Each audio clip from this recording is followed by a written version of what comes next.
January 23rd, 1984. It was the day that changed my life forever.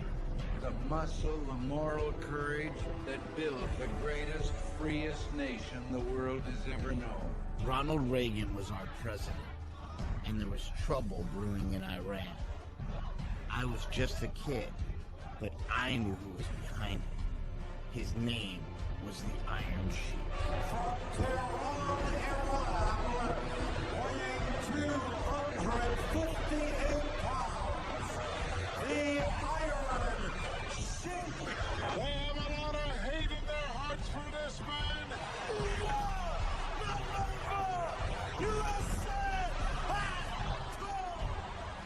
You see, Reagan may have freed the hostages, but the Sheik still had the championship belt. There was only one man that could save us. I am a real American.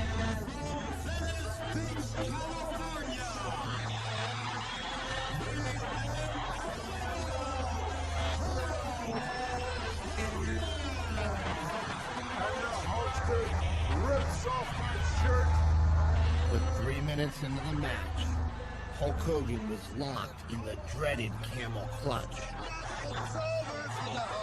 This move would snap the back of a normal man, but this wasn't a normal man. This was Hulk Hogan, and he was fighting for our country. The holster got out of the camel clutch with the Sheik on his back, dropped the big leg, and he pinned the Sheik. Hulkamania was born, and the message was clear. You don't mess with Hulk Hogan, and you certainly don't mess with America.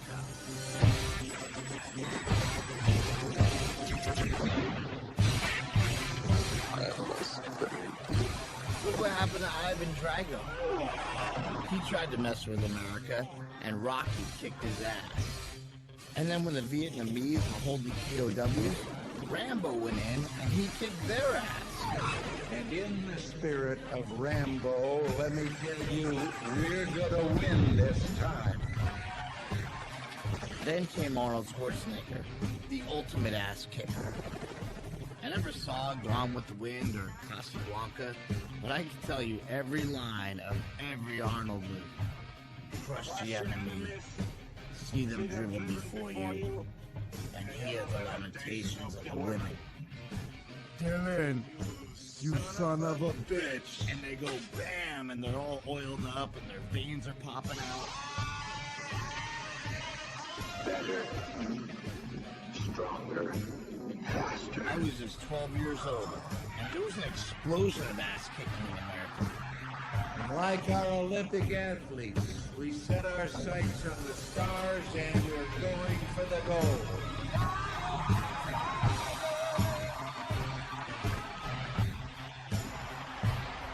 I wanted to tear off my shirt and be ripped, tanned, and larger than life.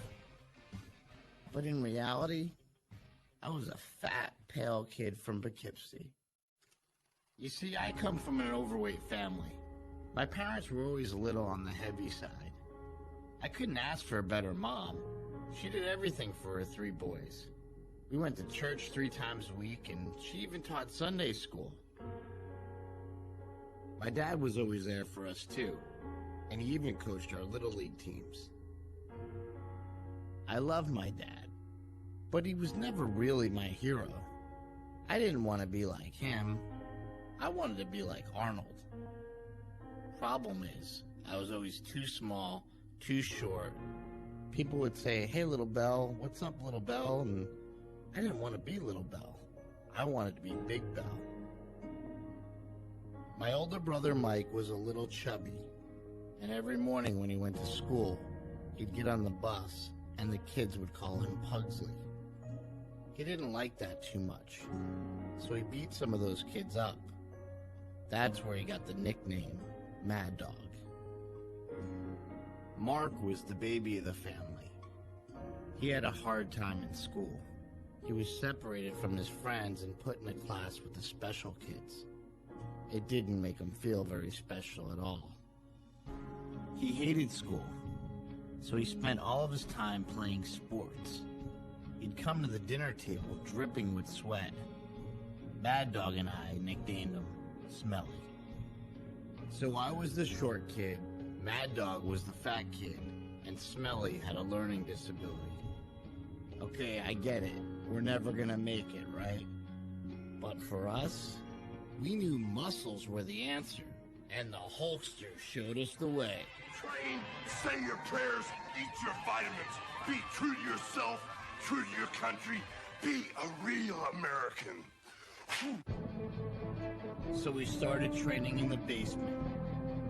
We'd body slam each other, drop elbows, DDTs, double noggin knocker, the abdominal stretch, the iron claw, the Boston crab, the pile driver. And when Mad Dog was too tough for me, I would break out the steel chair. My mom's brother John was a bodybuilder, and he gave me and my brothers our first muscle magazines and showed us how to work out. And the next Christmas, instead of video games, we got the Hulkamania workout set. Are you ready to feel fire? Ladies and gentlemen, we are the Power Team! Mad Dog became the captain of the football team, and Smelly and I both started competing in powerlifting.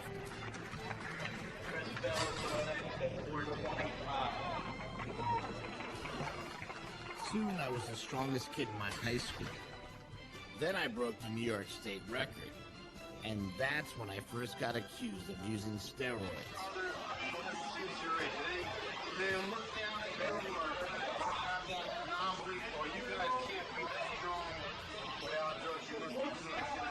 I knew guys who used them, but they were losers. If my heroes didn't need steroids, then neither did I. By the time I was a senior, I was one of the strongest kids in the country. Hulk Hogan was always talking about hanging and banging down at Gold's Gym, Venice Beach, brother. I thought, that's where Arnold trains. That's where I need to be. I was going to be an American hero, and I was willing to do whatever it takes.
It's been 15 years since I got to California, and now I'm 33 years old.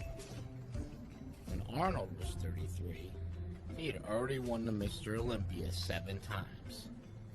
Stallone had already made Rocky 1 and Rocky 2, and the Hulkster had already been the heavyweight champion 4 years in a row. I really thought muscles were going to be the answer, but all they got me was a job selling gym memberships. I still train every day at Gold's, but the only thing left of Arnold is a cheap mural on the wall and a bunch of guys telling stories about the old days. Like my buddy Paul. It's changed a lot in all these years, you know. Changed a lot? How long you been here? Since 1980. Of course, Arnold was on the scene, and Arnold, nobody had ever seen anybody that looked like Arnold. Sylvester Stallone had just done the Rocky movies, and he was the type of guy that I could relate to. Paul even got a chance to work with Sly in Over the Top. I should be able to blow them away real easy.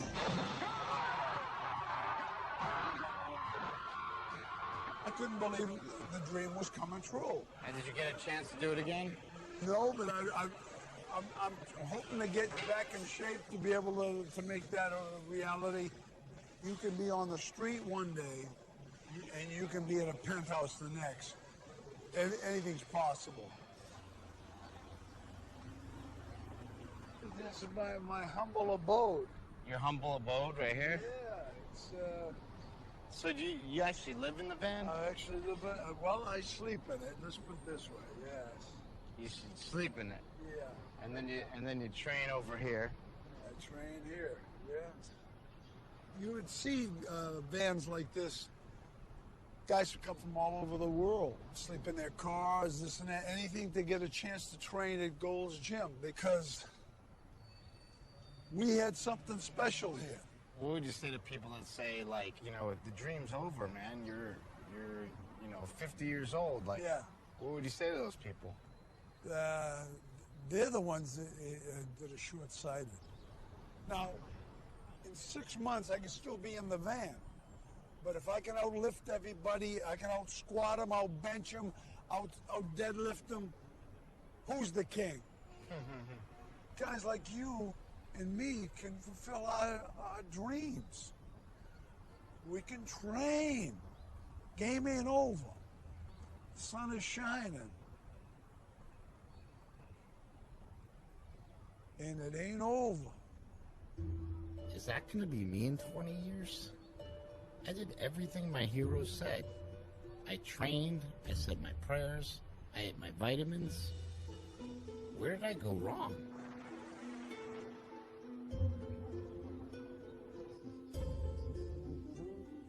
Hey! Good morning. How are you? I always make the cookie bars because cookie bars are important. What teams did you make these for? Did you make I this made them for Arlington football teams. The first time ever they won a bowl game. They used to call them Rosie's Cookie Bars, and they really believe that they help them win all the games. Would that be like performance enhancement? It's not an enhancement. It's a little bit of sugar, which can get you going, carbs. But it's all natural ingredients. There's no steroids in here. Eating your mom's cooking is sort of comforting, don't you think? Sure.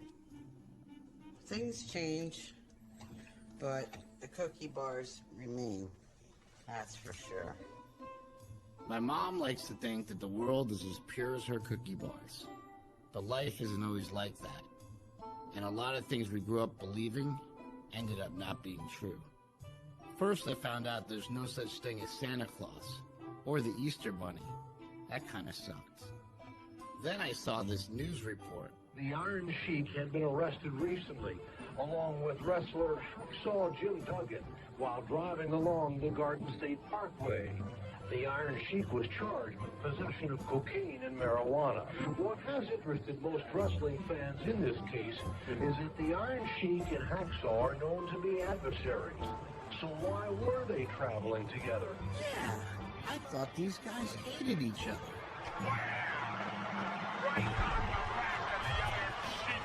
Was their feud all made up? Was wrestling fake? Who's left to believe in anymore? Well, at least I still had my heroes. Those guys would never let me down. Today, Hogan admits the famous physique was the result of 12 years of steroids. Truth is, all my heroes had a dirty little secret. Hollywood actor Sylvester Stallone has been charged with importing bodybuilding drugs when he visited Australia last month. Did you take steroids? I took them, up until the competition. I was always against steroids, and when I found out that all my heroes used them, I'd like to say it didn't bother me, but it really did. I can't imagine how my mom would feel if she found out that both of my brothers are on steroids right now. My older brother started using steroids when he went to play Division I football at the University of Cincinnati. When I got to Cincinnati, I mean, the practices were so grueling. I mean, much more than what I expected. Coaches would say, you got to get bigger, you got to get stronger, you got to get faster. Was it intimidating? Oh, a lot different than I thought it was going to be. He called me from Cincinnati and asked me for money for steroids. And I said, what do you need that for? He says, because I can't compete here. So I'm like, well, I don't know what that is. It sounds like drugs. He goes, it is drugs. And I say, well, I'm not going to send you money for drugs. If you want drugs, go get a job. I remember at one point, I think you maybe came home for a break or you did something, and you told me, hey, come here, help me out. And you pulled down your pants, and you're like, you have to inject this into me. And I hated it, because I was totally against steroids. I hated it. And you're like, come on, you know, just do it. You have to do it. You got to help your big brother out, man. There was no decision at all. Everybody else that was doing well was on him. Shortly after getting on the juice, Mad Dog quit college to pursue an even bigger dream. Oh, look at that now! Here we go! Right now! I couldn't believe it. That was my big brother wrestling on TV. Mad Dog wanted to be a superstar, but he was what they call a jobber. That's the guy they pay to get beat up to make the other guys look good. He didn't care, though. He was going to get himself a contract and headline WrestleMania. Why did you even come in the ring? You should have gone home, dummy. But he never got the contract. And eventually, the WWE stopped calling. Why did you think he didn't make it? Probably mostly my own fault. I went from being a guy who used steroids to a guy who used steroids and pot, and I still needed to escape reality. So I started taking ecstasy, cocaine, acid, painkillers.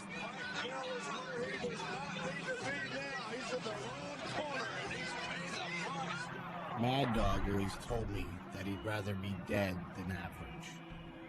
And when he thought his dream was over, he couldn't cope with the failure.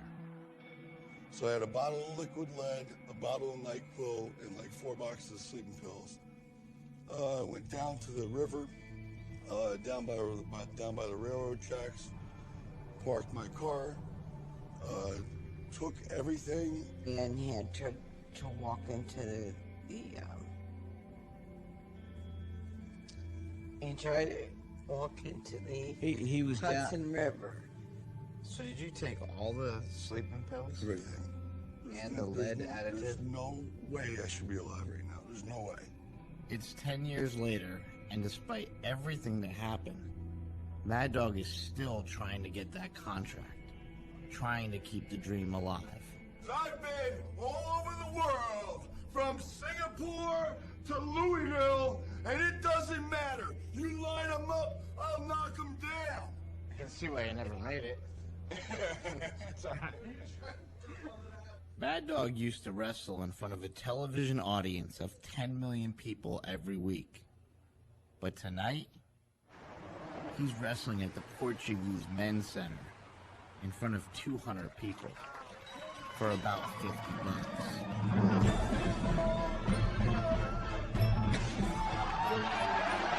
And instead of wrestling Bret the Hitman Hart, he's facing Vegito, and he's getting his ass kicked.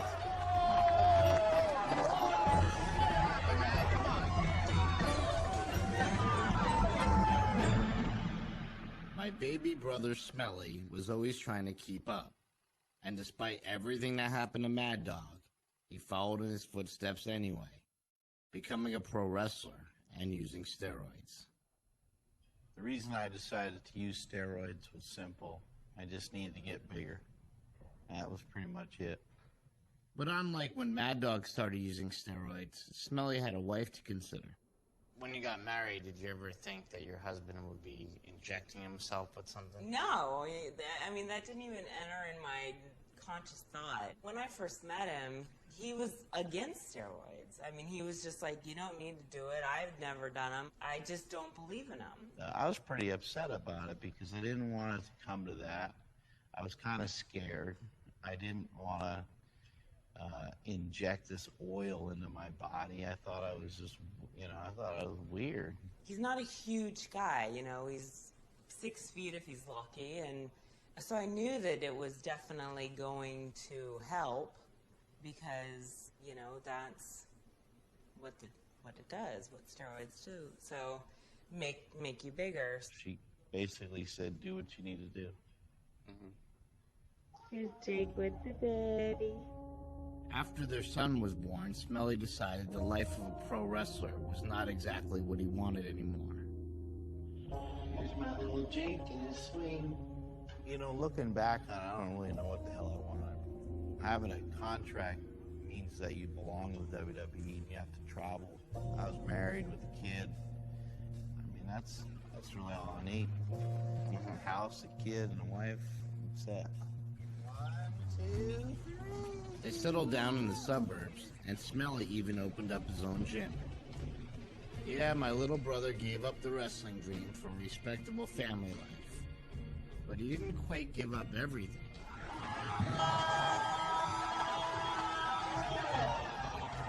Now that I'm into it, I realize it's not really all that bad.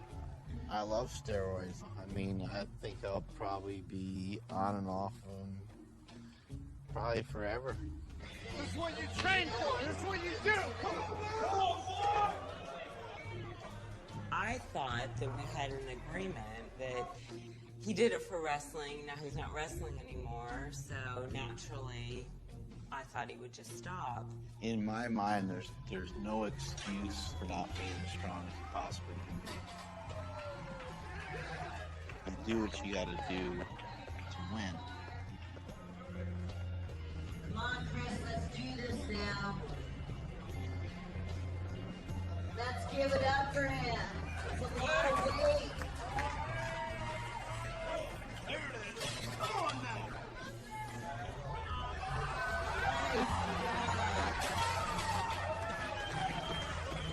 Coach Joe. Come on, Chris.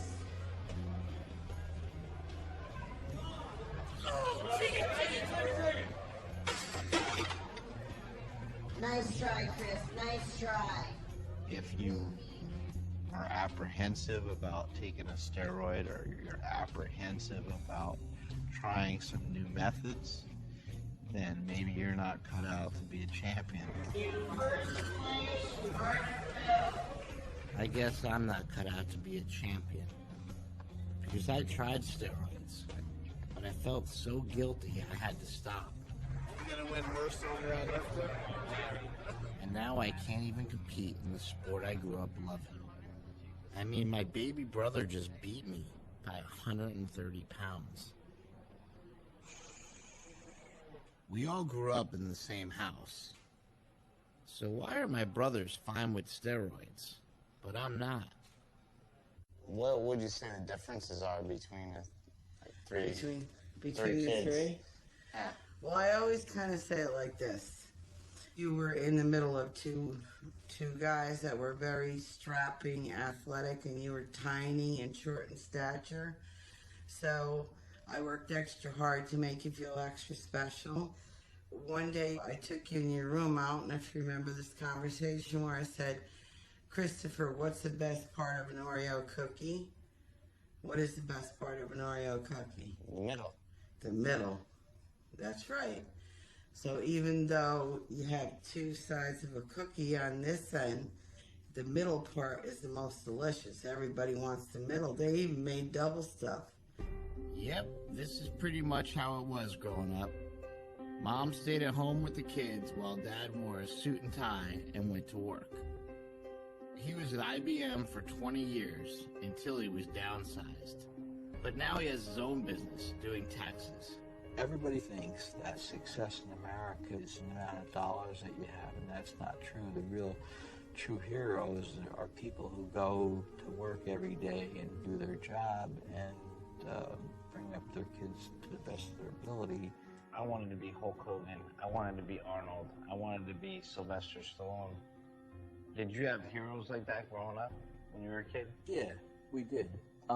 We had heroes like Mickey Mantle, Roger Maris, but I knew I could never aspire to it. Because back then, You grew up, you graduated, you got married, and you had kids. Yeah, my dad had the American dream. You know, marry your high school sweetheart, buy a house, and take your kids to see the Yankees. But things are different now. And even baseball's changed from when my dad was growing up. And now when I think of baseball, I don't think about the Babe or Hammer and Hank.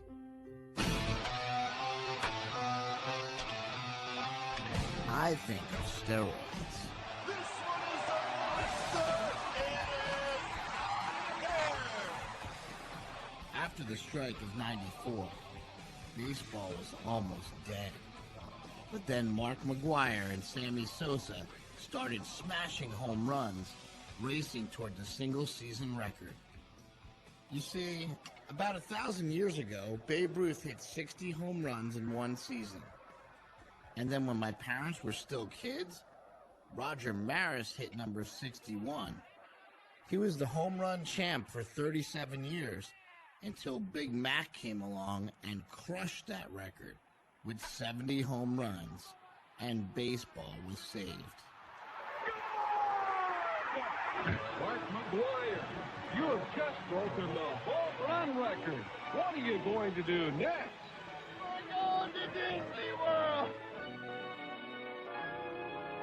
I guess Barry Bonds wanted to go to Disney World too, because in 2001, he smashed 73 bombs to break McGwire's record.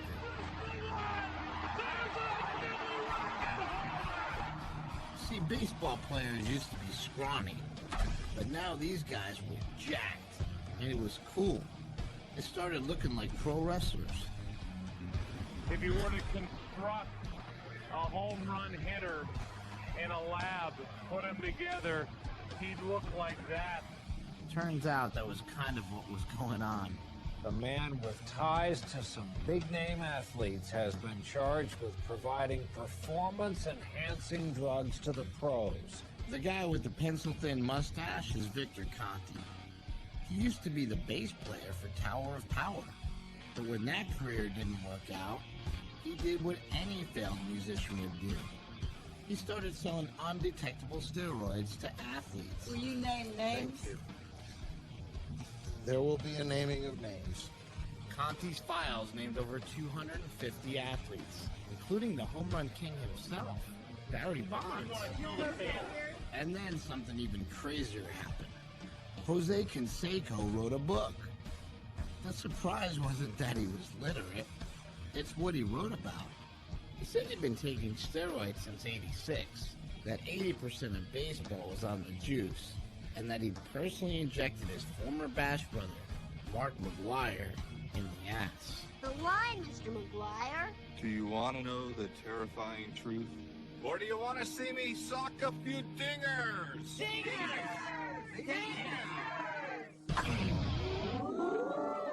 All right. Congress wants to haul a bunch of baseball players up to Capitol Hill to talk about steroids. In 2005, Congress spent 151 days in session.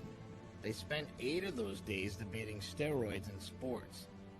That's more time than they spent on national health care, why the levees broke in New Orleans, and more than ending the war in Iraq. Apparently, the United States Congress takes this whole national pastime thing kind of seriously. I'm a baseball fan. I always have been. Let me just start by saying that I am a huge baseball fan. For me, baseball is not a game, it's a passion. We have every right to be concerned that the national pastime and all that it represents has been threatened by the selfish actions of a few. There's something simply un-American about this. If using steroids makes the Bash Brothers un-American, what does that make the Bell Brothers? Congressman Kanjorski, you think that this is not a matter for the U.S. Congress to be deliberating? I just don't think it's necessary. Why are we just going to call 7 people, and of what importance are they? In the last 52 years, we've only done it 25 times. 14 of those times or by the Un-American Activities Committee? Are you now, have you ever been a member of the Communist Party? Well, sir, I'm not here to talk about the past. I have never used steroids, period. Did you know that other players were using steroids? I have never seen a syringe. I've never seen steroids. But in locker room gossip, you may not have seen it. People talk, right? This guy's doing something, that guy's doing something. Now, Mr. McGuire, would you like to comment on that? You don't want to comment? Are you taking the fifth? This is about values. It's about our culture. It's about who we define ourselves to be.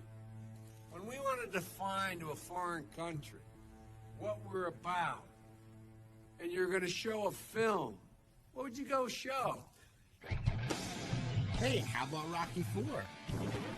There's nothing more American than that. The big Russian trains in a high-tech facility with a whole team of scientists and trainers. And of course, he takes steroids. Meanwhile, Rocky's out there lifting logs, chopping wood, training in a barn, the all-natural way. Because only commies would take steroids, right? Sure, Sly. Whatever you say. Truth is, steroids were the secret weapon that helped America fight the Russians on the Olympic battlefield. And it all began here. York Barbell in Pennsylvania. When you were an Olympic coach, did you see a lot of steroid use going on? Much. Yeah. Much. Smitty's 83. One of the old-timers. He was the coach of the Olympic weightlifting team back then. Was it ever thought of as cheating at that point? No. No, because we figured everybody was taking. We figured even Steven. Smitty told me the story about how anabolic steroids were first introduced to the U.S. Olympic team. It was the late 1950s, and the Russians were dominating America in the space race and at the Olympics. But one night, the Russian coach got drunk and told the American coach they'd been injecting their athletes with steroids.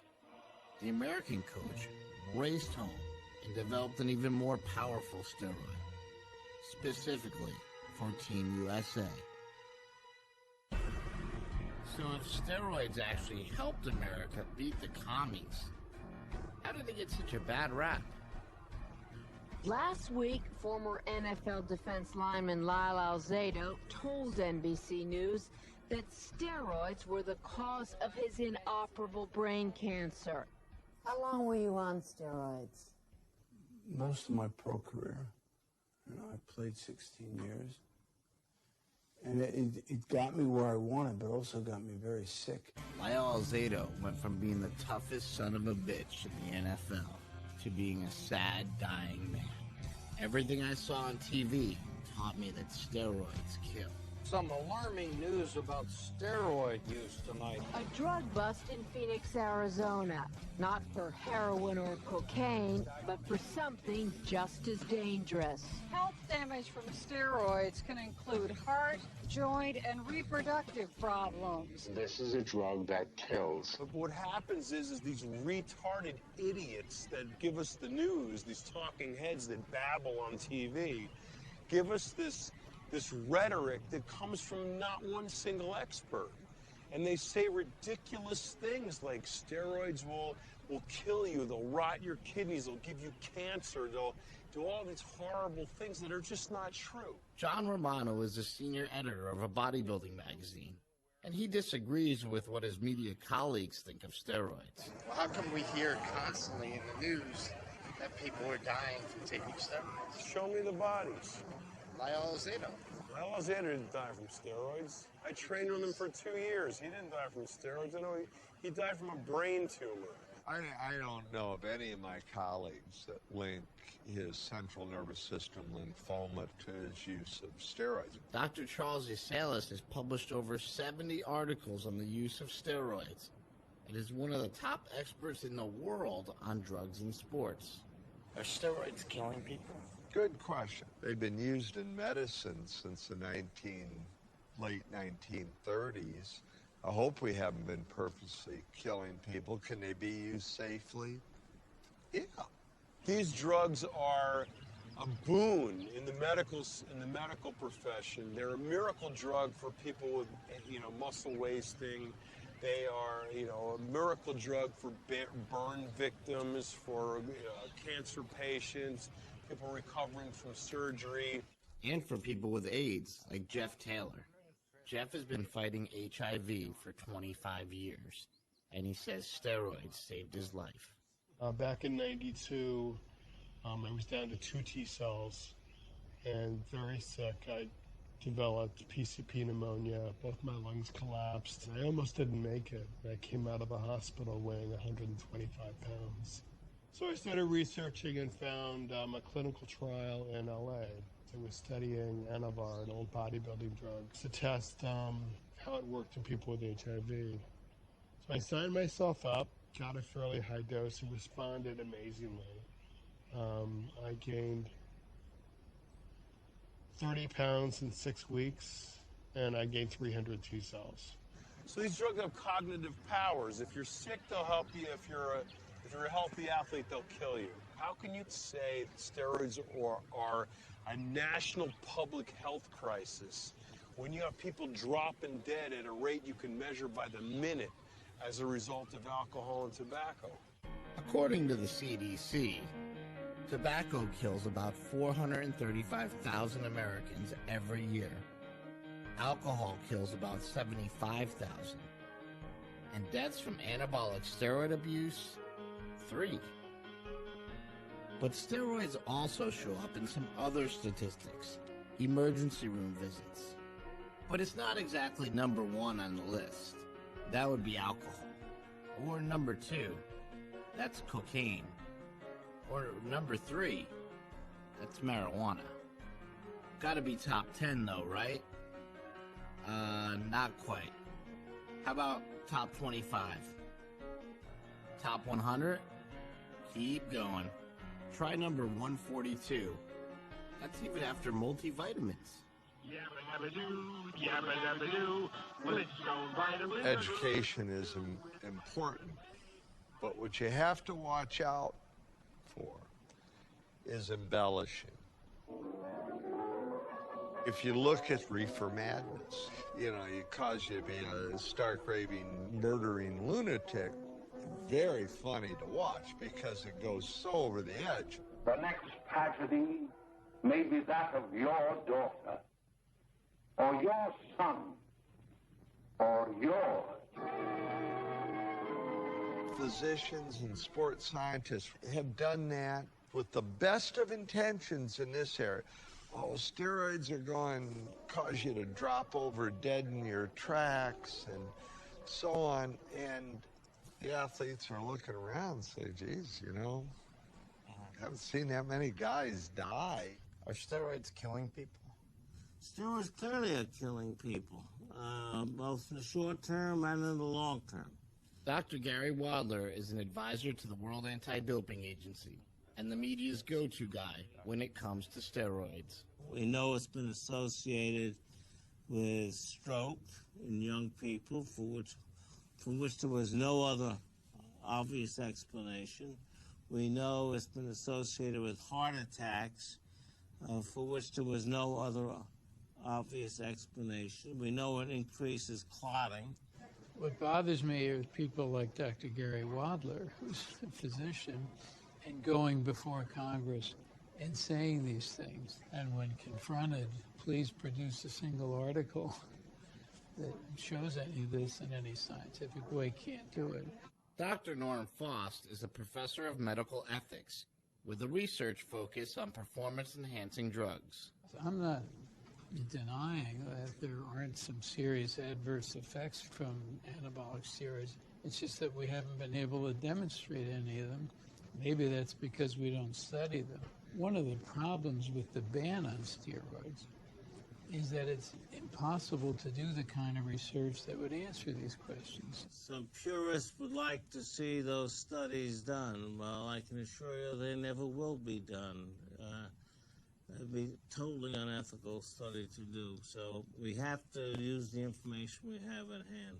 Depression, convulsions, anxiety, jaundice, myocardial infarction, which is heart attack, eczema, abscess, vaginal pain, vaginal discharge. You want to know what I'm reading this from? What does that say? Vitamin C. Thank you. I mean, look, peanuts are dangerous. You understand? Mm-hmm. There are people that take a peanut, that have a peanut, and they go into anaphylactic shock. Okay? The airway closes up, that's it, they die. Now, does that mean that we ban peanuts and sue God for making them? No. What we do is we say, okay, peanut warnings. There is no safe drug. There is no safe drug that ever exists.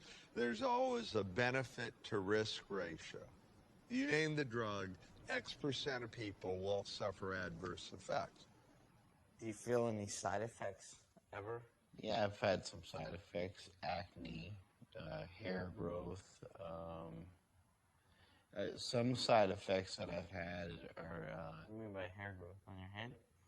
No, just on my chest and my back and stuff. I never break out. My back doesn't break out. I don't get hairy from it. Yeah, I get a little testicular atrophy, but then they come back. I mean, it's normal. Your balls shrink? Balls shrink. Who needs them? Who needs them? What about testosterone? I have some friends who say it is like a wonder drug. It makes them feel great. It makes them feel, frisky and young, and it's great for their skin. The negative side effects would be my lovely singing voice. Hair like a monkey from my head to my toes. I mean, hair growing out places you don't even want to talk about. I mean, I want to stay feminine. Yeah. And I think that's why I get so much work, is because I still look like a woman, and, I still have hard muscles. In my experience, steroids are just going to make you more of whatever you are. If you're a jerk and you take steroids, you're a super jerk, right? You've seen that, right? You go beyond. You're an asshole. I've never seen roid rage. I've never seen any difference in his personality or how he's with me, how he is with Jake. He hasn't done anything that all those after-school specials tell you that it's gonna do. Bryce, I gotta get bigger, man. This might help. Steroids. What is going on with you? Damn it!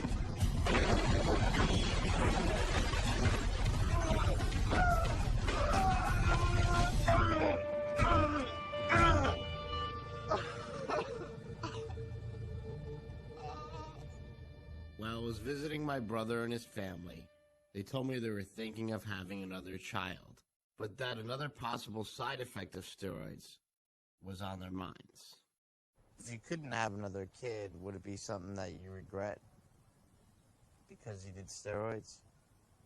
Yeah, if it was simply from that, yeah, I'd probably regret it.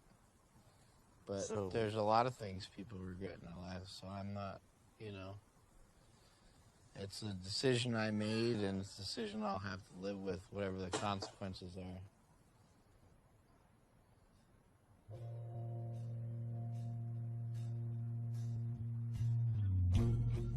It's been 15 years since Alzado died. Why did you lie to me? I was afraid.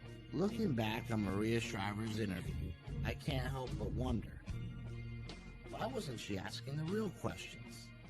Like, is this gonna happen to my husband? Did she really believe Lyle?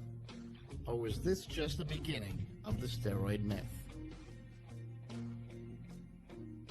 And even though the experts know a lot more about steroids, you sure wouldn't know it from watching the news. Tonight, one of the nation's most serious drug problems, and it's only getting worse. It's steroids. Professional wrestler Chris Benoit killed his wife, 7-year-old son, and then hung himself. Why did he do it? Steroids found in the house. Steroids cause suicidal tendencies. They hallucinate. They hear voices. Depression, paranoia, and Steroids could be the actual cause for the Benoit Speculation is suicide. running wild. I think these drugs could affect one's mindset and your whole personality.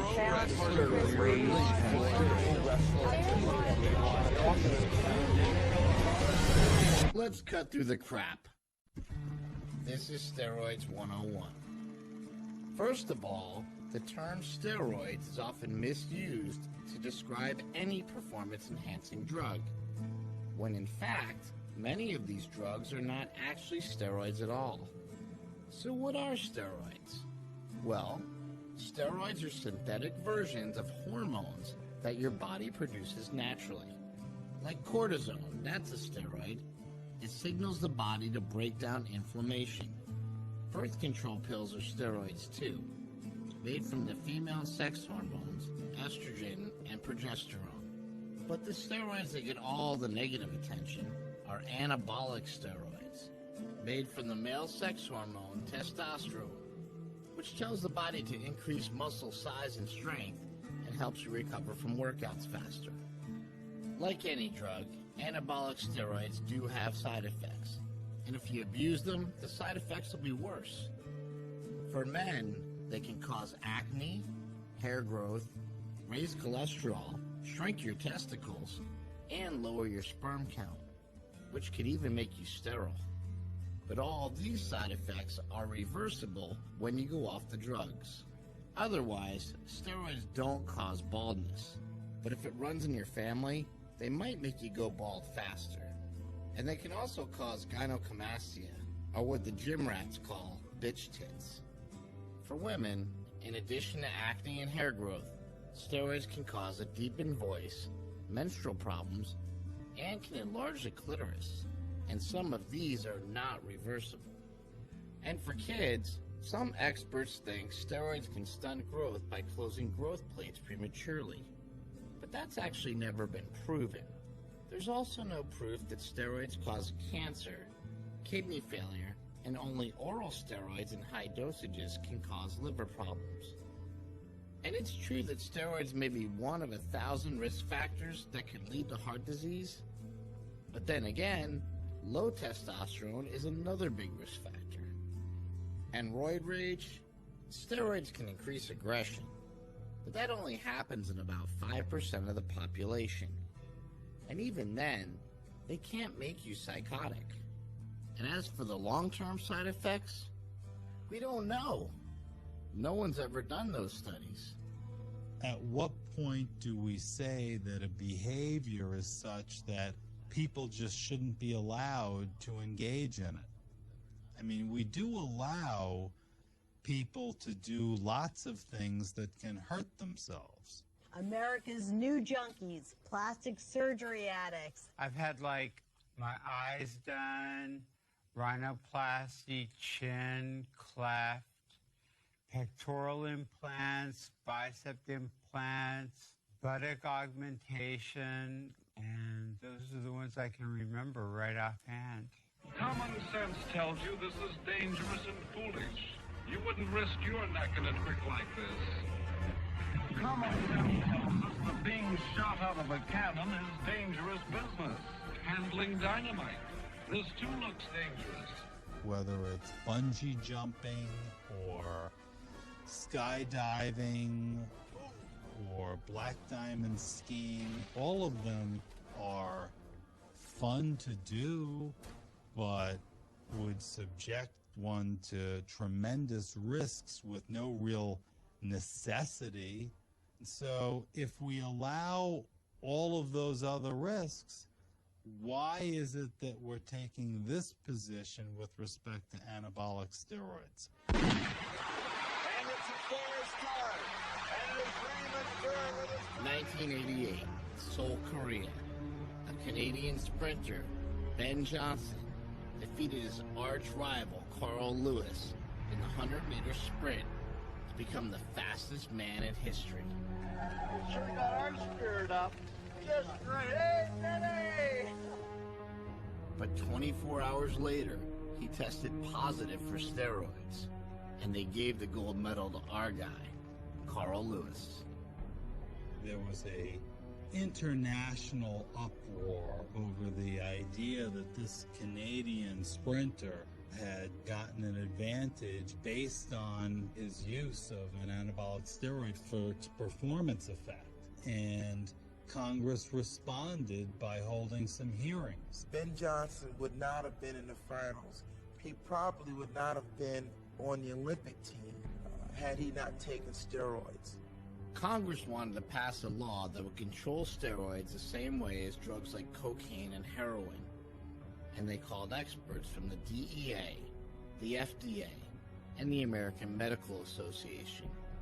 But they all testified that steroids should not be treated like illicit drugs. So Congress disregarded their experts, and in 1990, they passed the Anabolic Steroid Control Act, turning non-medical users into federal drug criminals.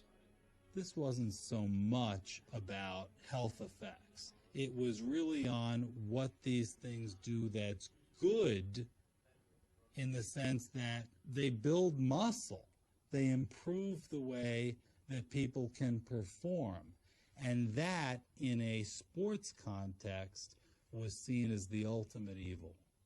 If we took a pie chart of steroid use and we looked at what percentage of that pie is comprised of athletes, they would be a very, very, very small slice of that pie.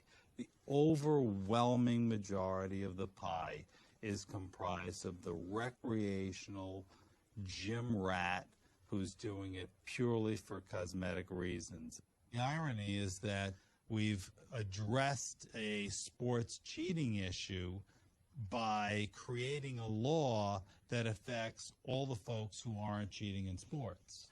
One look at Gregory Valentino's arms, and you know something's going on. The 40-year-old is charged with criminal possession of anabolic steroids with intent to sell. Some people may call Greg Valentino a freak and a felon. I call him a neighbor. He lives down the block from my grandma. He also happens to have the biggest biceps in the world. Holy crap. Do you have difficulty with just sort of the regular things in life, like making a sandwich? No.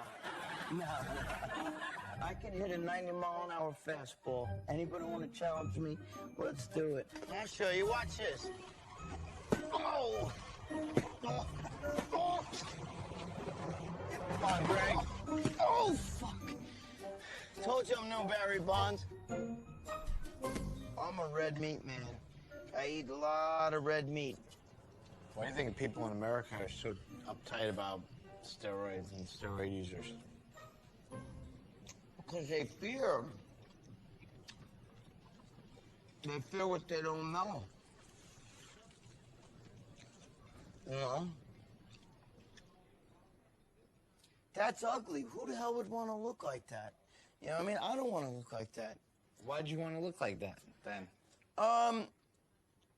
I mean, I like being big. I had small man complex, you know? I'd be like, I don't want to be little, you know? I wanted to be taller, so I couldn't grow taller. So I grew wider. Personally, like, I think in the picture you showed me your Oh, arms, I look better. your arms look a lot better there than they look now, right? I mean, Without a wouldn't you doubt. agree? Without a doubt. I would rather look like that. Do you think girls look at me and go, oh my God, that's hot? They're like, that's fucking gross. I walk into a club and the hottest girl could be there with her boyfriend.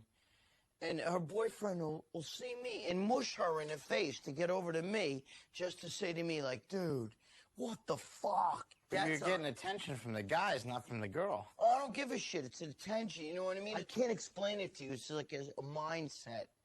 Does that make sense or no? But I'll tell you what, when I'm done, my biceps are humongous. Humongous. Like that big. For myself, I'm kind of on the fence. I have two brothers, they're both taking steroids right as we speak right now. I don't know if I want people to think I'm not cheating, or to look at me and say, wow, you know, like, you really have a great build, you know, but do you think I should take steroids to get there? I think steroids are as American as apple pie. We live in a society today that you got MTV and reality shows. Madonna's making out with Britney Spears, rap music and all that shit, and you're worried about steroids? Kids are like, fuck you, cop. Fuck you, man. Playing video games like Grand Theft Auto where you kill the cops. That's worse influence, in my opinion, than steroids will ever be. Than Barry Bonds hitting home runs. There's a big difference between a kid taking steroids, who's only had hair on his dick a couple years, as opposed to a grown man looking to perform better at a better level in sports. And where is Schwarzenegger in all this? I mean, he is the poster boy for steroids. He's the poster boy for, hey, look at me, look what I did. I came, I conquered, I kicked ass. That autobiography says he was doing it when he was 15, 16. Hey, he won the Mr. Universe at 19 years old. 19. Did you ever see what he looked like when he was 19? Do you think it was God's given genetics, or do you think that maybe he took the performance enhancers? A lot of people idolize these guys, whether it's a rock star, bodybuilder, movie star, whoever. And all of a sudden you get to meet them. And man, is it a letdown. Because they're never, ever what they appear to be. The guy you see in public like this has got the middle finger under the table going like this. It's never what you see is what you get. It's what you see is what they want you to see. Everybody idolized Schwarzenegger growing up. Everybody thought, man, I want to lift weights and live a pure life like Arnold, and I'm going to eat all my vegetables and take my protein shakes. Maybe I'll move out to California and train at Gold's Gym, and I'm going to get really big. I'm going to win contests. I'm going to be a movie star, too. Please welcome a man whose story embodies the American dream. One thing I learned about America is that if you work hard and if you play by the rules, this country is truly open to you. You can achieve anything. Dude, that is a pipe dream. That is a pipe dream, okay?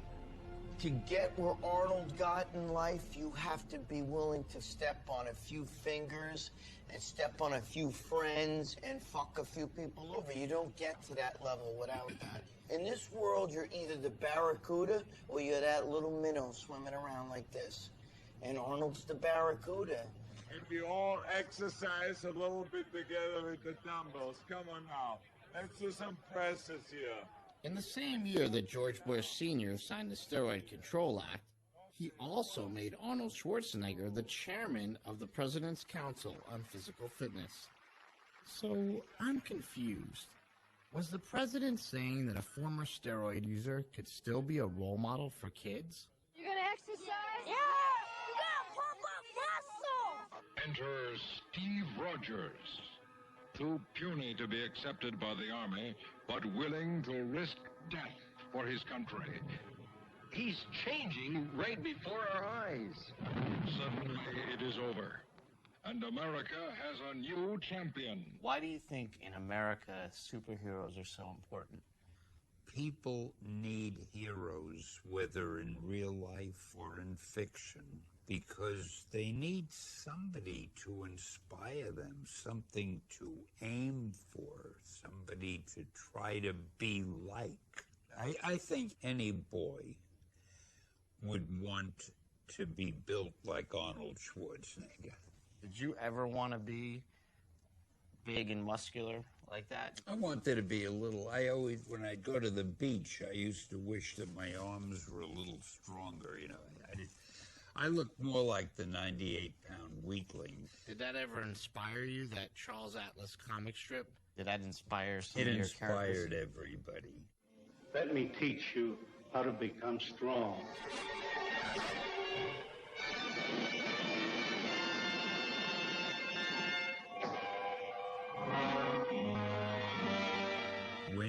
young, you get impressions that pretty much last you all your life. If you step up and show up and play hard, you're gonna play. All right, get a break. Rock and roll, fellas. We're in the weight room, dude. Smelly's now a coach for the local high school football team. Kind of like Arnold, he just wants to give back to the kids. Going to school was pretty painful for me. Oftentimes, I can find a kid who was like me, who maybe didn't have the best confidence, and show them how to lift weights and build them up physically and mentally. He's the kind of guy who would get in your life and just totally turn it around, like, keeps me going, you know, keeps me motivated about something. When he works with those high school kids, that's his passion. Not a lot of kids have, like, a strong male figure in their life.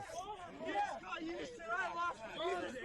a lot of people, they're usually very selfish, but he's not. I mean, I've never really met anyone that's like that. There's a gym in Columbus, Ohio, where the strongest guys in the world train. It's called Westside Barbell. And this is where Smelly learned from his role model, Louis Simmons. I've got a philosophy like many. When you go to war, you go to kill. You don't go to get killed. There's nobody in this place that's not trying to be the best athlete in the world. Everybody here's trying to achieve an elite level of success. Pretty much as you're a kid, you always want to be the strongest, you know what I mean? I always want to be the strongest guy. And I still want to be that, you know what I mean? In 1959, my father showed me a book. It was about the Russians taking testosterone. So I said, well, what the hell? You know? First chance I got, I'm going to do some of this. So I did. I've actually been on antibiotic steroids for 36 years.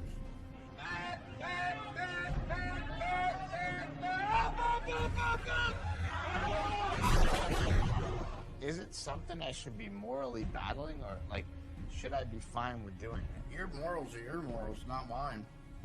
Who am I to judge you? And who are you to judge me? You want to be strong or you want to be weak? But you can't be strong without doing steroids. You can't be as strong as possible.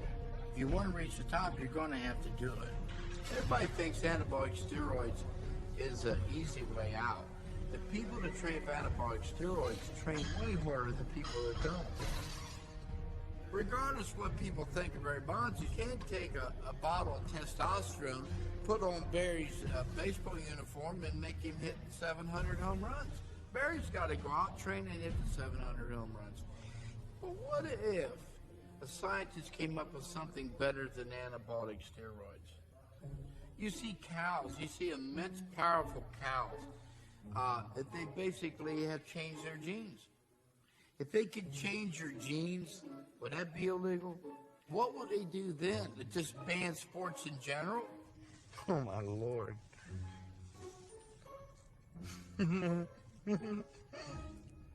When people see these, is the first question how many hormones you pump into them?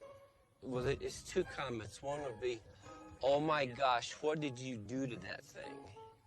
And secondly, it looks like Arnold Schwarzenegger. This is a Belgian Blue Bull. 2,600 pounds. All muscle, all natural. So tell me again, you're all natural. You're not taking anything.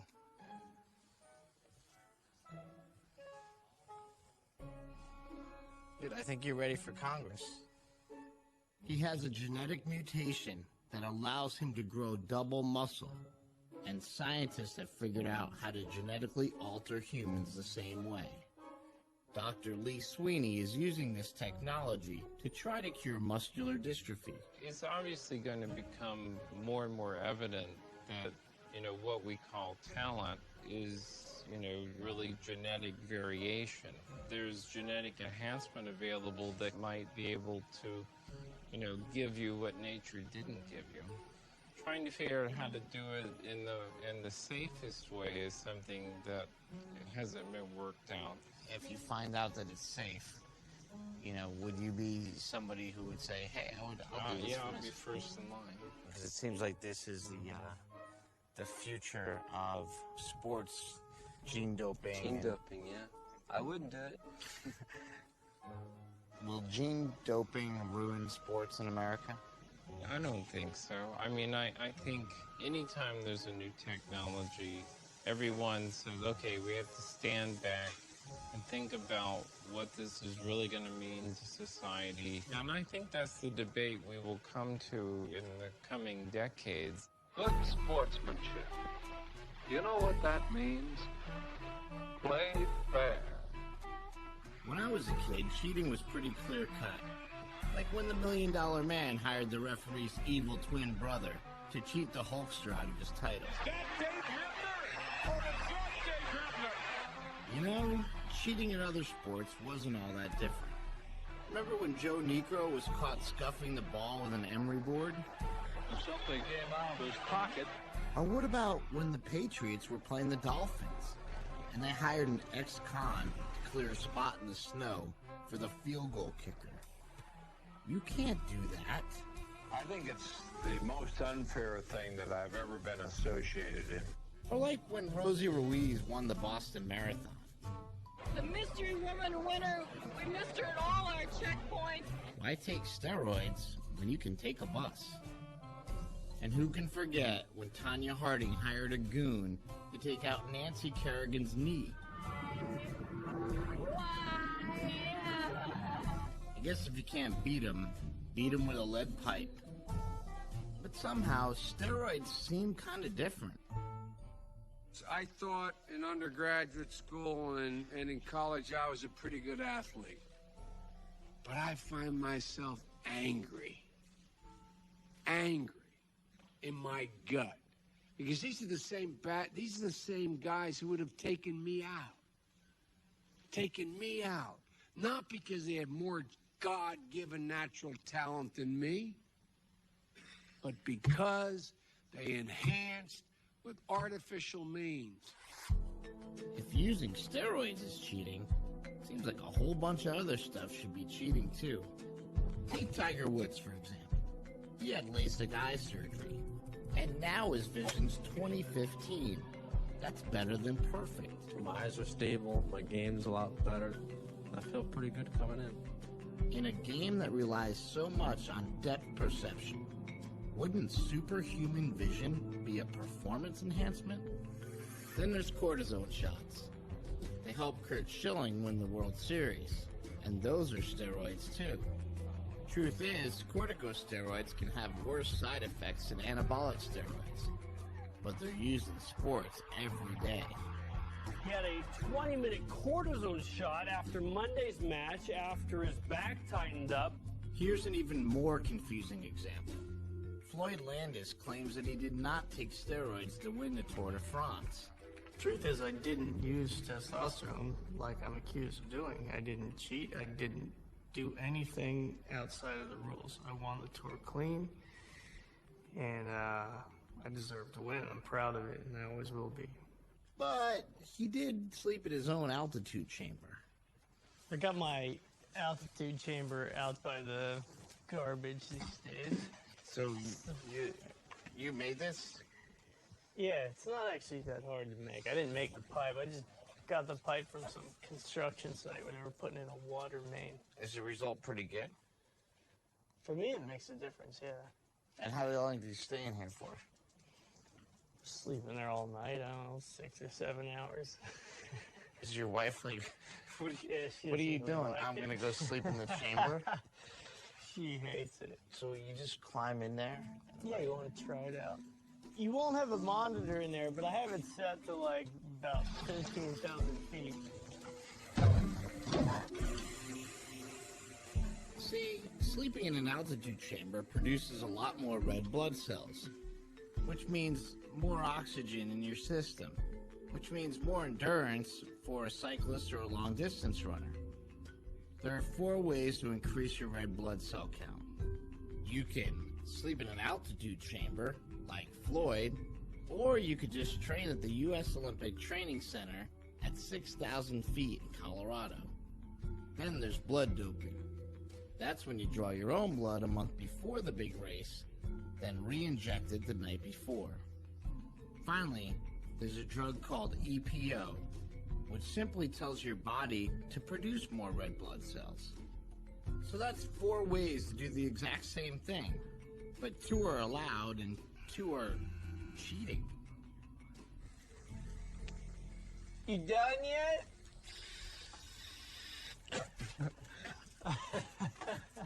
Hey! That's kind of weird. No, it's nice, man. Once you get used to it, it's nice sleeping in there. What's heartbreaking is my 8-year-old, his 2 favorite athletes are Barry Bonds and Lance Armstrong. My 4-year-old is obsessed with Floyd Landis. So what do you tell these kids? I talk to people all the time that they go, you know, who can my kids believe in? And what I tell them is that nobody. I ask not to be judged, and much less to be sentenced by anyone. You can't trust anybody now because the testing is so ineffective. You don't know who's really clean, who's really dirty. Were you taking any sort of drugs for that race? Not what they find me with, no. But you were taking other stuff. Other stuff, yeah. But isn't that still cheating? Still cheating, yeah. Like everybody else. So that's how you justify it? It's like everybody's cheating. Yes. When I interviewed Ben Johnson, he just basically said, look, everybody was on something. You know? Well, you know, Ben, and bless his heart, he's got to say that everyone's on something. That's justifying his own means. So he has a problem with you. You have a problem. You have a problem of, you know, me beating him. Yeah. We were taking that victory stand. We were on the stand, and he got the gold medal. He didn't smile. He never smiled. He never celebrated. And the thing is, he couldn't really inside share in the joy of winning. He cheated. You cheat. Everybody cheats. Nobody's in this world is perfect. Nobody's in his life is perfect. Nobody. They know that in 1988 that, you know, 6 Americans at least test positive in Seoul, and they ushered up because the biggest money comes from America. So who's gonna get shafted? Americans or Ben Johnson? I think that Ben Johnson was unfairly singled out. I think that there's always scapegoats. Is there a lot of drug use going on in Olympics? Oh, absolutely. Absolutely. Dr. Exum was the director of anti-doping at the U.S. Olympic Committee for 10 years. He thought his job was to stop drugs in sports, but his bosses had other priorities. He told me that over 2,000 American athletes failed their drug tests, including Carl Lewis, and they were covered up. Nobody believes Carl Lewis ever failed a drug test. Do you have any proof? Oh, certainly. We have just boxes of proof for everything that I say. There it is, book 3. Here's a letter from then Executive Director Baron Pittenger to Mr. Lewis. I must confirm that analysis for your specimen B was positive for pseudoephedrine, ephedrine, and phenylpropylamine. Is that what it is? Phenylpropanolamine. IOC banned stimulants. By policy of the USOC, this finding is cause for disqualification from the Olympic team for the 1988 Summer Olympic Games in Seoul, Korea. Wow. This is basically a letter that said that you had failed the test and that there was a consequence to that failure. As you all know, that didn't come about. You actually received a letter or a call. Yes. That you had failed a drug test. Right. Because of some stimulants. Yeah, it was like a cold medicine type thing, an herbal supplement. They made up this term. It was called inadvertent use. An athlete took something without meaning to take it or without meaning to gain an advantage from taking it. Mm-hmm. And so they made that up to basically kind of let people off the hook. Oh, yeah. Carl's story is you know, it's been a cold medicine, it's been a tea, it's been some kind of a nutrient. It's a stimulant. So you're saying these athletes, they know They what's definitely, on the banned they substance totally list. know. I mean, they are bombarded with the banned substance list. A lot of people say you failed the drug test, you raced against Ben Johnson, and that maybe, you know, the gold medal should go to the guy next place. I understand. There are a lot of people that are going to go to their graves saying, I know he did it. And you know what? The hell with him. You really cannot fault the athlete for doing that. You can't fault Carl when Carl's belief is that the system sets some rules and that you need to follow them. And they made an exception in his case. They made an exception in a lot of people's cases. But it's the system that actually teaches athletes to think that way. You know, for me, the whole level playing field was a myth. If we could not do anything to take doping out of sports, then doping was meant to be in sports. The first all-drug Olympics opened today in Bogota, Colombia. Athletes are allowed to take any substance whatsoever before, after, and even during the competition. Oh, he's pulled his arms off. He's pulled his arms off. That's got to be disappointing for the big Russian.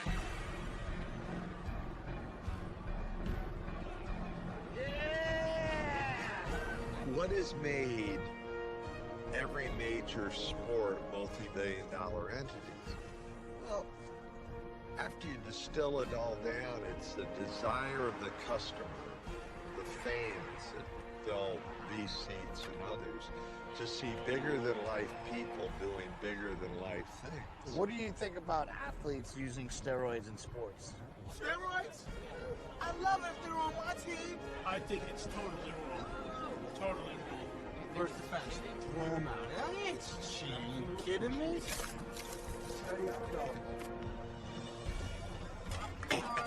Oh! It all gets back to money. As long as people continue to buy Mark McGuire shirts, Barry Bonds hats, we're feeding that monster. You vote for the Raiders by wearing the Raiders hat. You cast your vote for Nike with your t-shirt, you know. Every day when you pick $1 out of your pocket, you're voting. And if you don't like, you know, athletes juicing up, then don't vote to have that done. Don't buy their stuff. Don't go to the game. Do steroids. Become governor. Be big and strong. No curly man. The Giants, baby! Woo!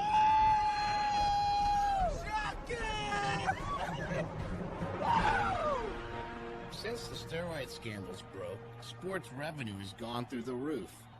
People are buying more tickets, t-shirts, and souvenirs than ever. So if this is what we the people are voting for, why did Congress get involved? They always tell you that if you have a problem, talk to your congressman. Lucky for me, my congressman is Henry Waxman. Hey, how are you? I'm fine. How are you? Very nice to meet you, Chris Bell. He's the one who called the baseball hearings in the first place. He's got to have some answers. I think it's important for sports figures in Major League sports not to be allowed to use steroids under any circumstance. And for young people, we certainly don't want them to be using it. So the drug is a restricted drug. It's not a, there's not a, let me see. Ryan, is it illegal to use it? It's illegal. It's legal in some circumstances. What's legal with a prescription? Okay. It's legal with a medical prescription, and the other drug was the Testosterone or just steroids in general. I think that they're also banned. They're already banned in professional sports. Brian, am I right? Speak up if I'm wrong. Okay. Well, these products are already banned. Cigarettes and alcohol are legally available, but not if you're under the age. When I think the age is 18 for both all around the country. Is it 18 or 21? I'm getting confused. What? 21. Okay, so strike that. That's all right. President Bush allotted $15 million for steroid education. Where is that money gone? I don't know. Do you know? Okay, we don't know. There's a war on drugs, and congressmen want to look tough on drugs, so they just demonize them all. And they say, oh, our children are being exposed to them, they're going to kill our children, and they just paint everything in black and white, and they don't see the areas in between. For those of us who live in the gray areas and whose life depends on it, it's a very important issue. Politicians are always looking for an issue to get behind. They're always looking for something to be able to say to the public, hey, look at what my legislation's doing. Look at what my bill has done. I'm out there. I'm protecting you. I'm protecting the children. Turns out the most important witness at the baseball hearings was not a famous athlete.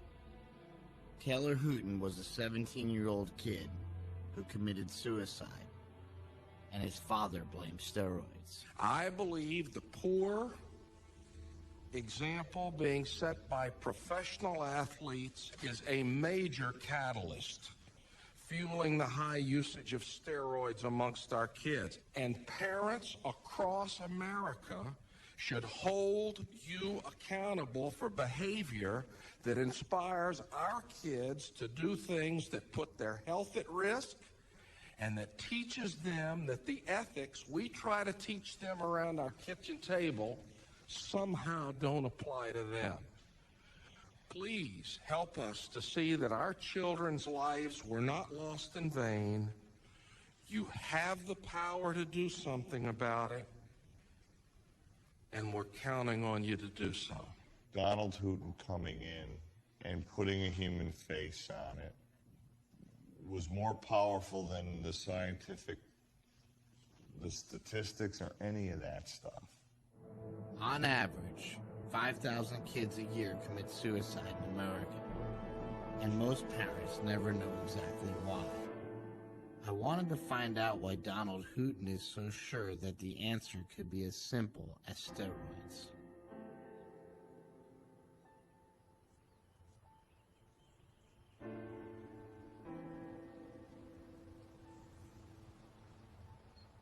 How you doing? Fine. Chris Bell. Don Hooton, nice to meet you. This is a very, very competitive community, all the way from athletics to business. So you wind up in an affluent area where these kids can afford to play with this stuff. And of course, in hindsight, as we look back, all of the signs were staring us in the face. The behavior problems, the physical changes, but we had no idea what we were looking at. If we go back to the medical textbook, the depression that comes along with steroid use is bad, but it's worse in that 4 to 6 week period following stopping using this stuff. And it was during that period that his mother found him hanging on the door in his bedroom. Taylor Hooton's dad, Don Hooton, called me shortly after Taylor had taken his life. Together, we came up with the idea of creating a private organization to educate the public about the dangers of anabolic steroid abuse. This is Taylor's room. You don't have to come in here long to realize Taylor was a baseball player. Guess he started maybe 5 years old in T-ball. But Taylor was a great kid. We took Taylor to a psychiatrist, and she put him on a low dose of Lexapro. And as far as I know, this is the only steroid-related case that this well-meaning psychiatrist had ever had. And when the psychiatrist recommended that Taylor go cold turkey and stop using steroids, it was a formula for disaster. Well, I feel terrible, obviously, about Taylor Hooten. But Taylor Hooten had a lot of problems, and he was on other drugs. According to some newspaper accounts, he was on SSRIs, antidepressants, which have been shown to be associated with suicidal ideation and suicidal behavior. So whether his suicide was due to Lexapro or due to steroids or due to depression or due to stress of being a great athlete or 5 other things, I don't know. Do you think that perhaps, when I look on the on your website for the Taylor Hooten Foundation, do you think it's a responsibility to include antidepressants in there just in case there are critics, or just to raise the awareness of how dangerous perhaps antidepressants may be? No, I don't. And the reason is our battle's not with antidepressants. Our battle's with steroids. The National Institute on Drug Abuse said the dangers of anabolic steroids are temporary and reversible. My son is dead. All of the intellectual arguments about whether or not steroids are dangerous or not don't matter to me. I know they're dangerous. I saw it with my own eyes, and I watched my son die. The only evidence I need is the pictures of my son that are on the wall behind you.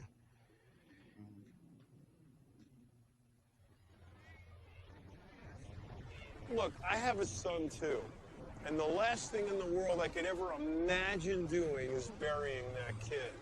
And it would probably ruin me for the rest of my life. And I could see where having a cause to sort of assuage the feelings of guilt and depression that are following my son's death would probably be, helpful. Let's not let this happen to somebody else. But they're chasing the wrong thing. They're not doing it right. We're working with Major League Baseball to make that happen now, where, hopefully in each local stadium, there's going to be a steroids awareness night. Do you find it ironic at all to have a steroid awareness night for baseball in a stadium that sells alcohol, which is responsible for a lot of deaths as a drug? Alcohol's legal to sell, and we can argue all day long whether tobacco kills and whether alcohol kills, and there's a clear distinction in my mind between tobacco or alcohol and steroids and methamphetamines and coke. Thanks for sharing that with us. I know how hard it could be and everything. This is important stuff.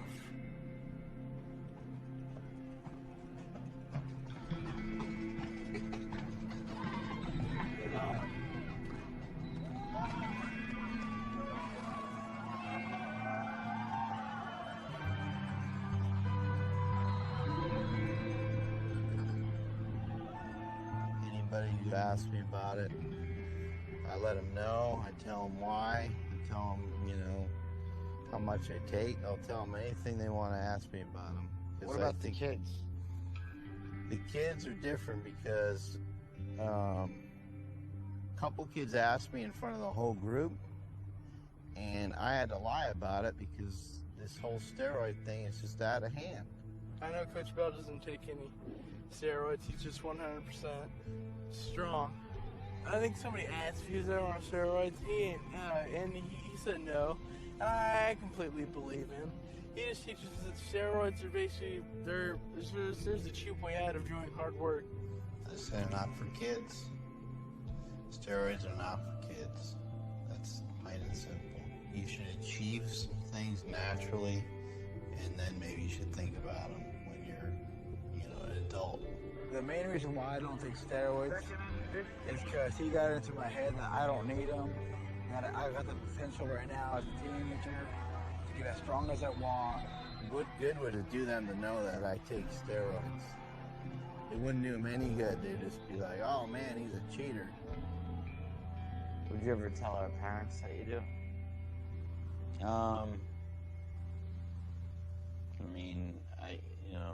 If they ask me. I only cook 2 pounds. I hope it's enough. We went to church all the time.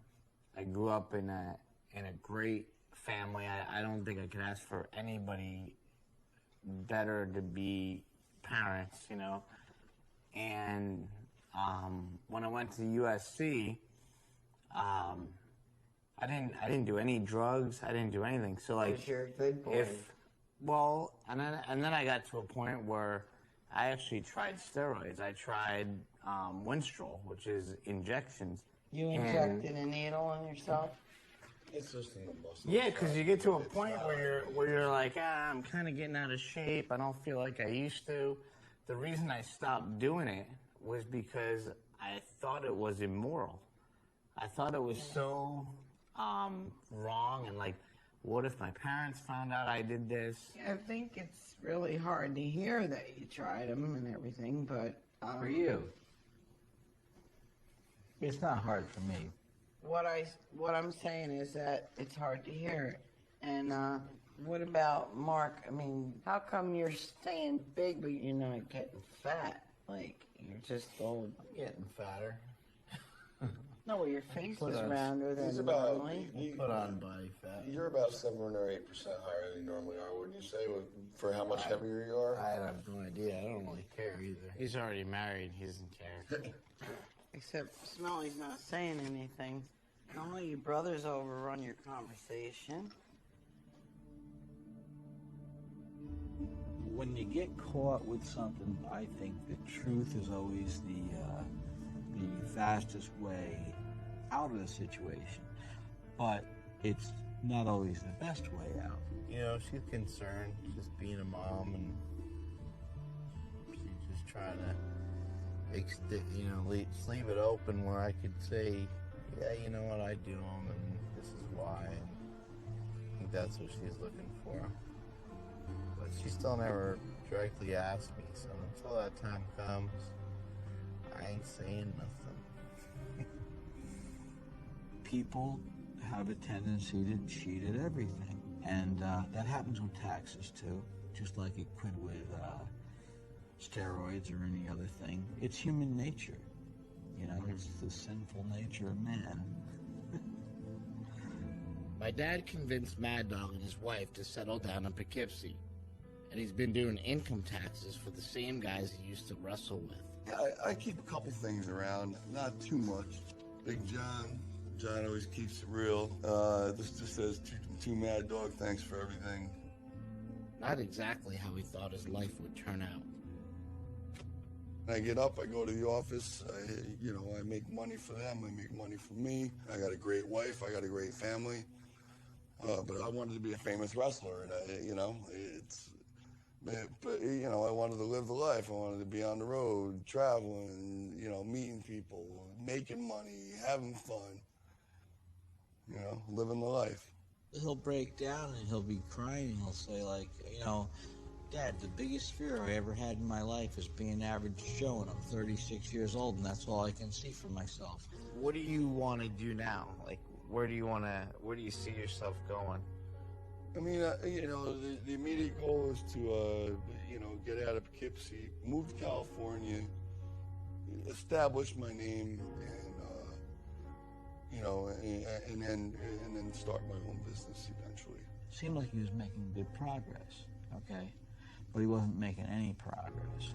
I told him the other night, I said, you might be fooling everybody else, but you're not fooling me. You're full of shit. You're still on stuff. Why do you think he wouldn't tell us about it? He tells me everything else, you know, that he's done. I think he's partially embarrassed, and I think he's, that's part of the addictive behavior. His thing is this: I'm going to be fine as soon as I'm out of here. I'm going to go live in California. My life is going to be perfect. But if he really believes that, no, he's not going to be fine at all. Here's why. You know who I feel bad for? I feel bad for Nadine. Because here's a young girl who's married, whose hopes and dreams and life is in him, and he's a screw-up. And if he ends up overdosing and killing himself, or if he ends up on the rocks, he's taking her with him. I'm not moving out there with the hopes and dreams of, you know, I'm not going to go wait tables and hope I'm going to be an actor. I already did that for 15 years for wrestling. You're going to get noticed? I'm not moving out there to get noticed, but you're never going to get noticed in Poughkeepsie and Hollywood. You're walking down the street, somebody sees you, hey, you got a minute? You never know. You just never know. You don't think there's any way you can get past it? A miracle.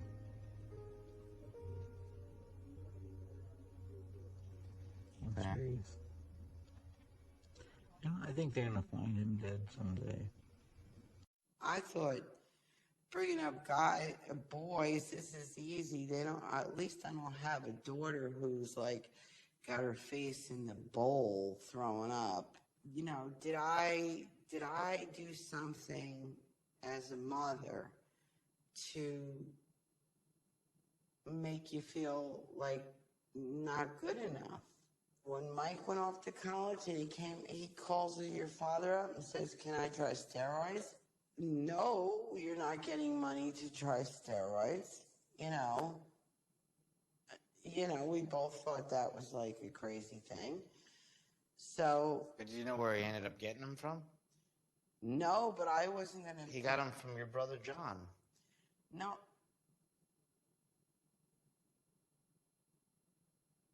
So that's, I mean, it's something that's like, you know, in our family. I mean, it's something that, like, you know, when Chris, you're already killing me with this as it is. Well, I'm just gets worse. I'm just telling you the truth. I'm just trying to tell you how I feel as a mother. I am broken to my soul. My heart is broken. When you were growing up, Hulk Hogan, look what he's saying. Take your vitamins, say your prayers, and what? Believe in yourself. Yeah, but it's not true. I started working out. Take your steroids, okay? I don't know if he ever prays or not. Never heard him talk about God in his whole life. Okay? Now that time has gone by, I'm like, is this guy a fraud? And that's where I think that everybody needs to begin to accept. I am who I am, said Popeye the Sailor Man. He even was a gyp. Kid, take spinach. Yeah, take spinach. Everybody needs something. I mean, what's up with that? If I just accept who I am right now, isn't that just giving up? No, accept who you are as a person. Then your body image is something different. Do you think a fat person hasn't tried everything that's legal? But I'm not going to cross the line. The Bible lays everything out about how to live your life. But the Bible can't solve all your problems. It can. I can't pray to look like Arnold Schwarzenegger. It's not going to happen. You can't pray to look like Arnold Schwarzenegger, but neither can you take enough steroids or enough human growth hormone to look like him But either. you can get as close as You're not. It's not going to happen. You're fearfully and wonderfully made. Every sinew in your body, every muscle, every fiber was made by God, and you're exactly who He intended you to be. And so So what to somebody with a six-pack of abs? Maybe they don't have what you have. I mean, you know, why don't you ever think that way too? What I don't get is why did our boys not feel that they were good enough?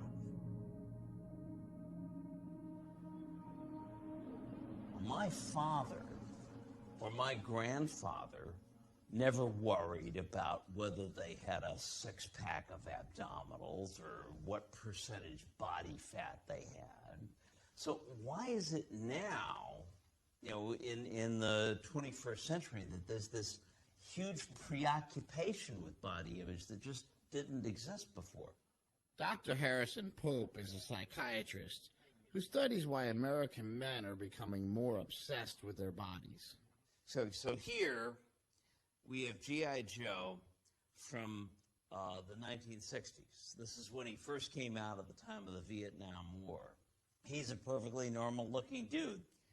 Here is G.I. Joe from about 10 years later, from the mid-1970s. He's got abs now. He's clearly been putting in some time in the gym. And then here is G.I. Joe from the 1990s. Bicep is up to 16 inches or so. Full six-pack of abs. Even got serratus muscles visible on the side. This evolution in the action figures is a testimony to this increased preoccupation with body image that we've been seeing in the United States. And it's funny that in our culture that we still tend to romanticize steroids to a certain way, that you'll see an ad for some SUV, you know, that says, this is our sedan on steroids. But you wouldn't see an ad for an SUV saying, this is our sedan on cocaine. Well, it's sort of like a golf cart on steroids. It looked like an easy bake oven on steroids. It's sort of economy on steroids. Think of it as Apollo on steroids. This year, the jet stream has really been on steroids. Kosovo would be Bosnia on steroids. Adding more U.S. trainers and advisors, essentially putting the current strategy on steroids.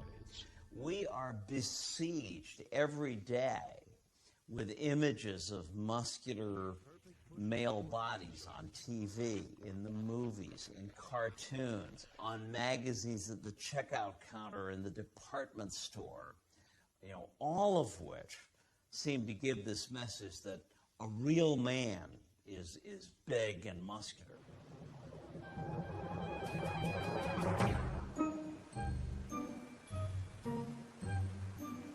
There you go, just like that. Good, give me some good abs, Christian. That's it. I saw Conan the Barbarian when I was little. And at that moment, I said, that's exactly what I want to do. I started to study Arnold and his achievements. So I started training with weights when I was 14. I started taking steroids when I was 16. So you're advertising a supplement.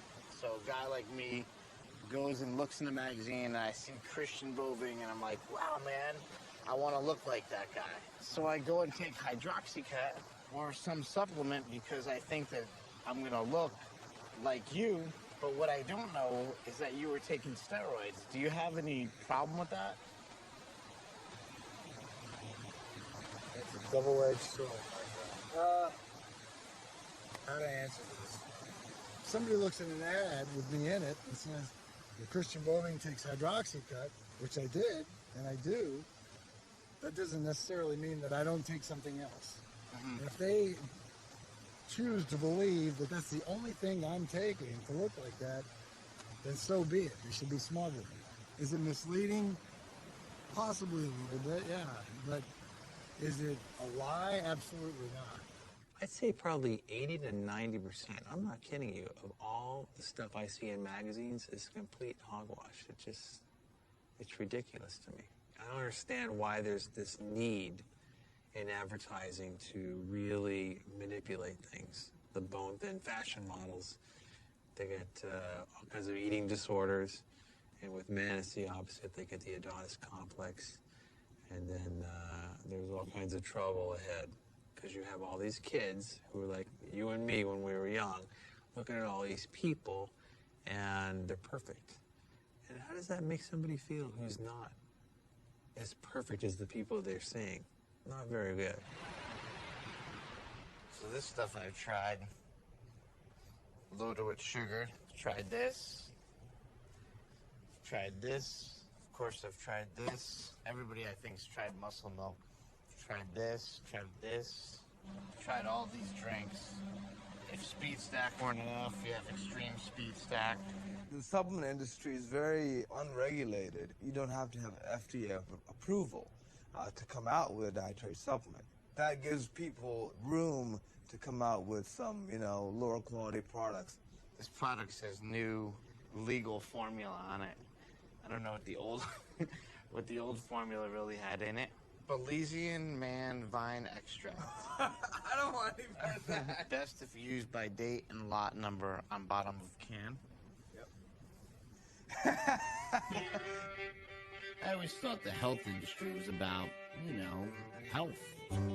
Why does it feel like we're back in the Wild West? It'll clean your teeth and curl your hair. The best in the West. I wouldn't be dead without a bottle. Well, we can all thank the senator from Utah, Orrin Hatch. Look how good he looks. I want to get his brand. That's what I want to do. See, the health industry is big business in Utah. They make almost a quarter of all the dietary supplements in America. And supplements are a $24 billion industry. So you do the math. Making supplements used to be like making prescription drugs. You had to prove your product was safe and effective before you could sell it. Well, the supplement cowboys in Utah thought that was a real hassle. So they asked their favorite senator to change the rules around. And now you don't have to prove your product is safe at all. And the FDA has to prove that it's not safe if they want to take it off the market. What is this red goop? This is the Canadian version of Redline. We had to take out some of the ingredients that aren't legal in Canada. Thanks to this deregulation, the supplement industry exploded, and all sorts of new and interesting people got in on the action. We were always a good team, whether we were selling drugs or whether we're selling a supplement like we are now. Jekyll and Hyde supplements, formulated to awaken your other side. Take this and all of a sudden you become the freak, the monster. Everybody wants to become a monster.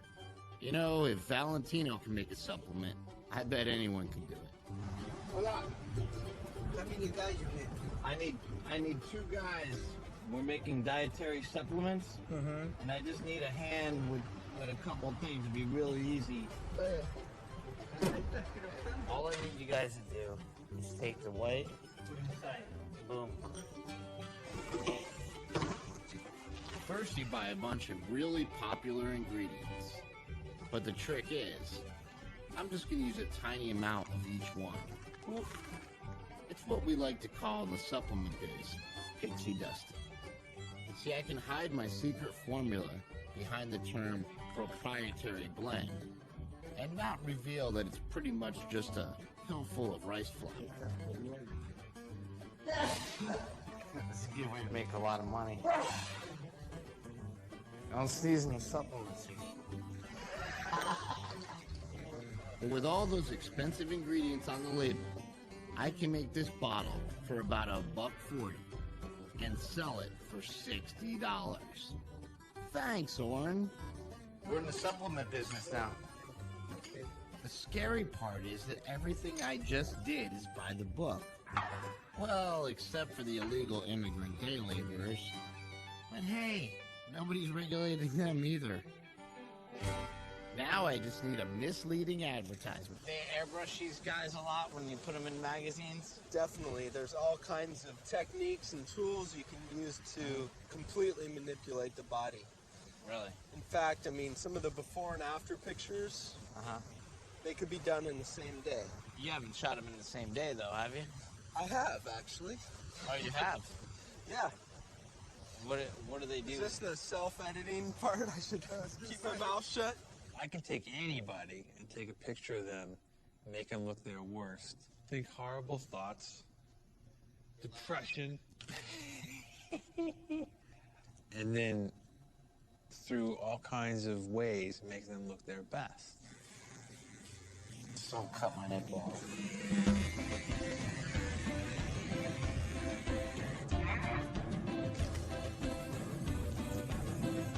All right, you see here?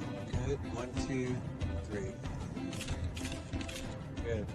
We can take it a step further if we want in the befores and the afters. Basically, you can take somebody and make them a little fatter or shorter. People falling for this? They fall for it all the time, and it's beyond what I can understand because it looks so silly to me. But of course, I'm somebody who's had sort of an inside backstage pass of what's really occurred, and I've been part of some of these scams that have played out. So, if unregulated dietary supplements are marketed like steroids and sold by people who are on steroids, is it any wonder that so many people are just taking the real thing? I mean, it's not like they're hard to get. You can cross the border and buy them from a pet store in Mexico. 50 milligrams. But it's for your dog or something, right? Oh, it's for my dog. Yeah, I forgot. Yeah. My dog's anemic. Or you can buy them on the internet, like Mad Dog. If you order it online, you can get the shipper $250 a kit instead of paying somebody on the black market $500 or $600 for a kit. Or if you have enough money, you can get it legally. This is the annual convention for anti-aging medicine. Booth after booth of all the taboo performance-enhancing drugs. Stanozolol. Hey, that's what Ben Johnson used. Nandrolone. Isn't that what Sean Merriman got caught with? Oh, and human growth hormone. They say Marion Jones was taking that. Human growth hormone usage has been rampant in baseball and other sports. Athletes use HGH because it works a lot like anabolic steroids. And the best part is, there's no way to test for it. Here's how you get it. First, you go to your anti-aging doctor. Now, the doctor might not be a medical doctor, like in my case. He's a chiropractor. And chiropractors can't prescribe drugs. But that's okay. He just has another doctor write the prescriptions for him. But be careful. Prescribing hormones for anti-aging is a felony. So you can't exactly tell your anti-aging doctor that you're interested in anti-aging. Not to worry, though. Just use the words hormone deficiency instead. First thing, doc will want to do a little physical. You have people come to you to try to get steroids? Absolutely. But prescribing steroids, that's not what we do. But it kind of is what you do in a way, in a different way. Next, you're going to get a urine test to check your hormone levels for 24 hours. That's a take-home test. You know, Scout's honor. Send in the test, and a week later, go get your results. Get your labs back here. Urinary growth hormone output. But here's the thing. Since the FDA's never defined what a hormone deficiency really is, well, Doc can pretty much interpret the results however he wants. So you're a little bit low coming down. I'm going to bring those levels up to optimal. Now, it may seem strange that the most controversial drugs in America are being prescribed using take-home tests, and in my case, by a doctor I never met. But hey, at least I'm not the one breaking the law. Why don't you just get it legally? I like getting it the way I get it. And it's cheap, and I can get it, anytime I want. And I don't think there's any real reason for me to, I don't want to go to a doctor, that's a pain in the ass. You ever worry about getting arrested or the cops coming after you or anything like that? I'm not all that concerned about it. You can justify anything to yourself, and once you justify it to yourself, then you just think it's cool. You think it's okay. So, in my mind, it's okay. I pose the question to people and say, hey, if you had to take a drug with the side effects, known side effects, and the unknown effects of anabolic steroids to keep your job right now and support your family, would you do it? Maintaining an erection is very easy to do with the appropriate chemical assistance. Liquid Viagra, straight injected into the penis. You inject this in your penis? Yep. Does it hurt? Not really. It's not just athletes and porn stars taking performance-enhancing drugs. Just about everybody's in on the action. Probably the most common thing is what we call go pills. There's probably different kinds, but dextroamphetamine's the big one. They work wonders, they really do, especially you've been out there a long time and it's hard to stay focused. What about you? Yeah, it'll spin you right up. Many parents may not be aware that their children are taking a drug by the name of Adderall to improve their academic performance. Adderall is a powerful stimulant, very much like cocaine or methamphetamine. It's not just for people who have a problem. It's people who think completely fine. I'd taken Adderall in college here and there to write a paper, and I said, this is fun. This is a fun way to write a paper. Your test scores go up and you're doing homework faster so you can do more work. All I did when I went to class, my friends tried to talk to me, nope, hold on. And I'd be doing all my work. And for every performance, there's a way to enhance it. So you take beta blockers to calm you down? It actually doesn't calm you down. It prevents me from getting nervous. Here we go. But I was in college and I was having really, really bad problems with performance anxiety. It was actually making me question what I was doing in the first place. My friend gave me beta blockers and I just couldn't believe it. I felt like I could get up there and do exactly what I wanted to do, and I wasn't hindered by what my body was reacting to. Blocking that adrenaline goes a long way towards enhancing performance. So it's okay to enhance your performance if you're a pilot, a porn star, a musician, or a student. But if your job is to play professional baseball, well, somehow that makes you a cheater. Do you feel it's cheating? Not at all. Oh, no, certainly not. There is no competition in music. You know, this is completely unlike sports. What about in an audition situation? Is there competition there? Yeah, there is. And, you know, a lot of people take them, and I don't see that there's a problem with it. Was there any sort of moral bridge across when you did it? Well, we're in the porn business, and there's not a whole lot of morals to begin with. Amphetamines in baseball, they actually take the same pill as a go pill. Yeah, I've heard that. In the clubhouse, they're called greenies. And some in the game say they could be more common than steroids. In sports, you should play fair. In war, you shouldn't play fair at all. I've got some men on a road, and it looks like a piece of artillery firing at us. I am rolling in self-defense. In 2002, over Afghanistan, 2 American pilots on go pills bombed a group of friendly Canadians. I hope that was the right thing to do. Me too. 4 Canadian soldiers were killed. Doctors say the pilot's snap judgment to open fire is typical of someone on speed. The pilots were charged with manslaughter, but they blamed their go pills, and the charges were dropped. No other country in the world allows amphetamines in their Air Force, but in America, we require it. You know, America's a very competitive place, and people will take advantage of really anything they can in order to help themselves in that struggle. I hate to say it, the amount of beta blockers that they've got me on right now, California traffic doesn't bother me anymore. Really?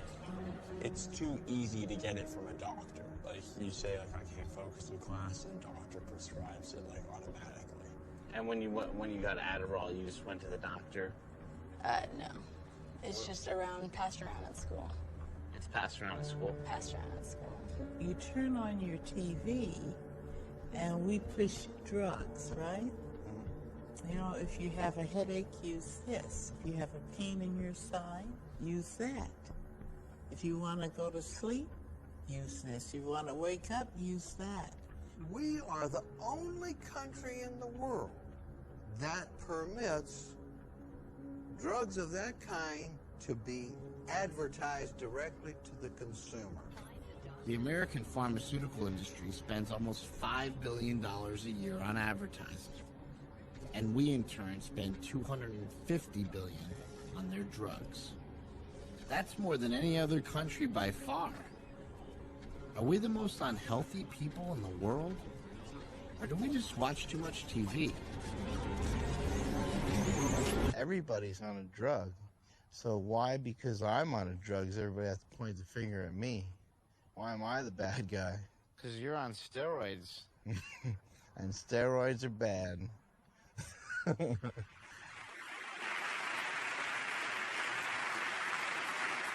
To help children make right choices, they need good examples.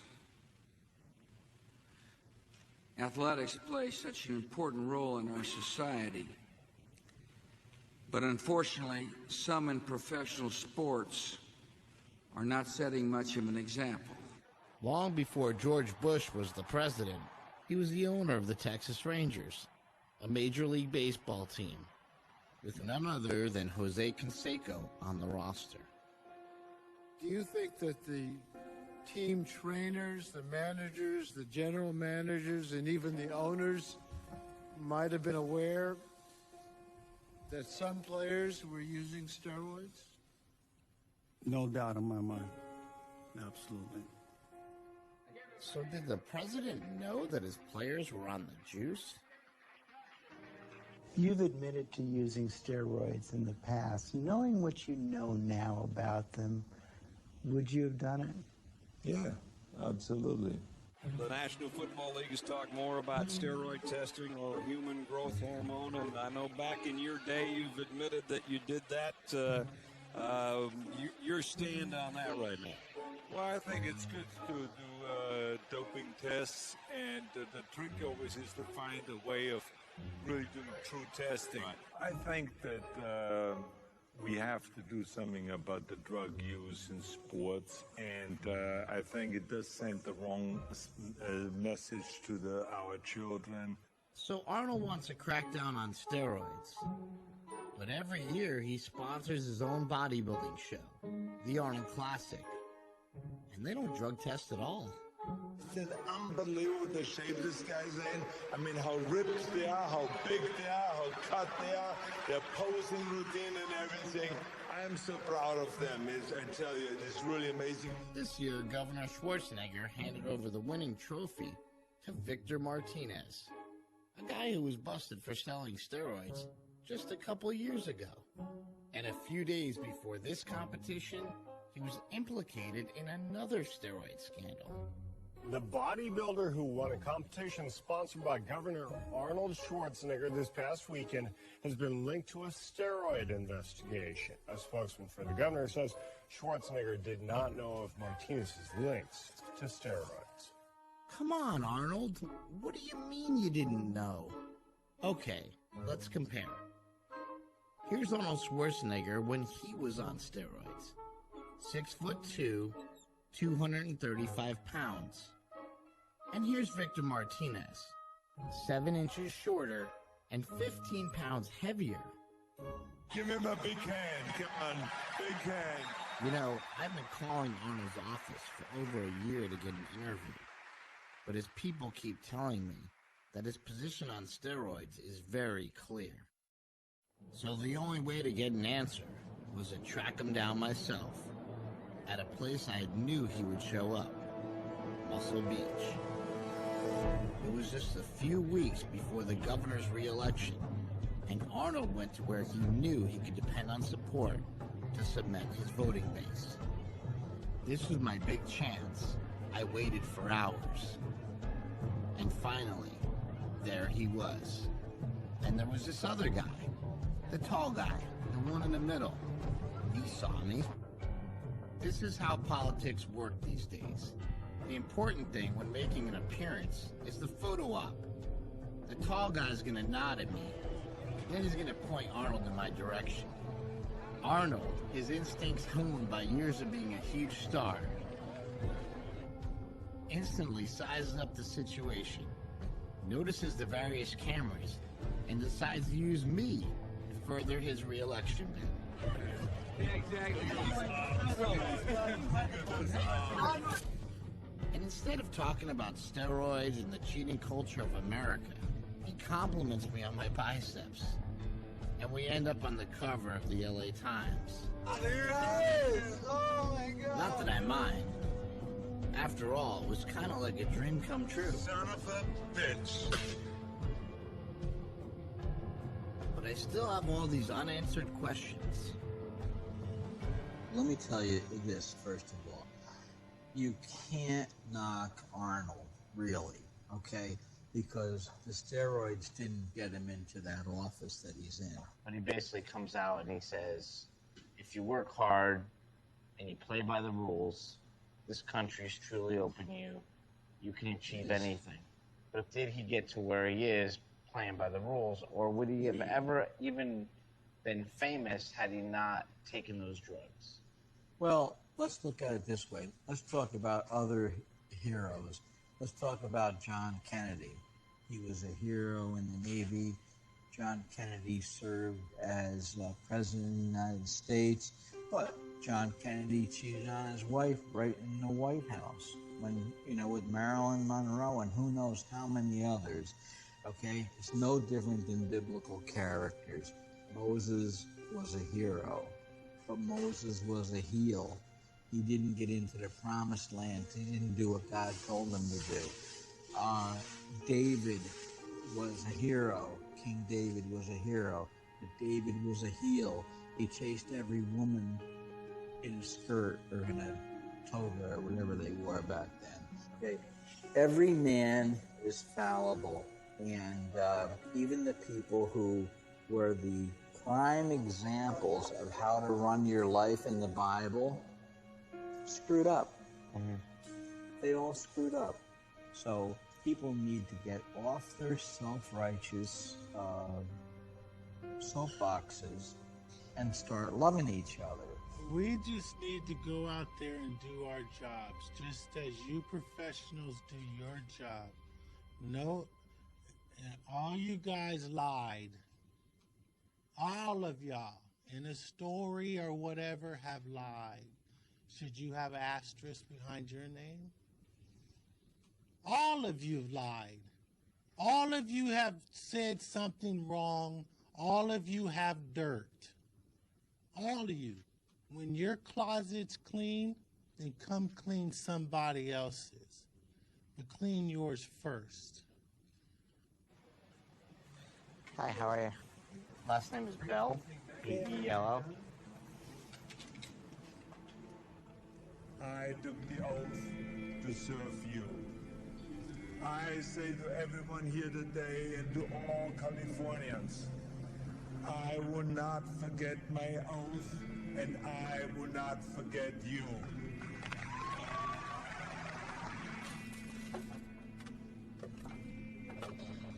A few months after I voted for Arnold, his people told Gold's Gym to remove all of his images.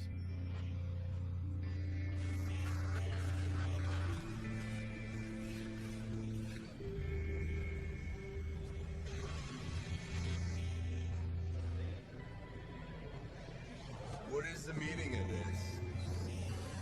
It's a dark day in Gold's Gym. They're taking down Arnold's poster.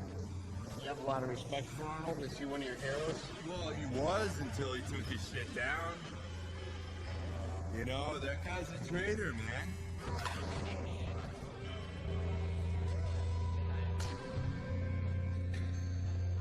gym feels different now. The old Arnold's gone. And somehow, this time, I don't think he'll be back.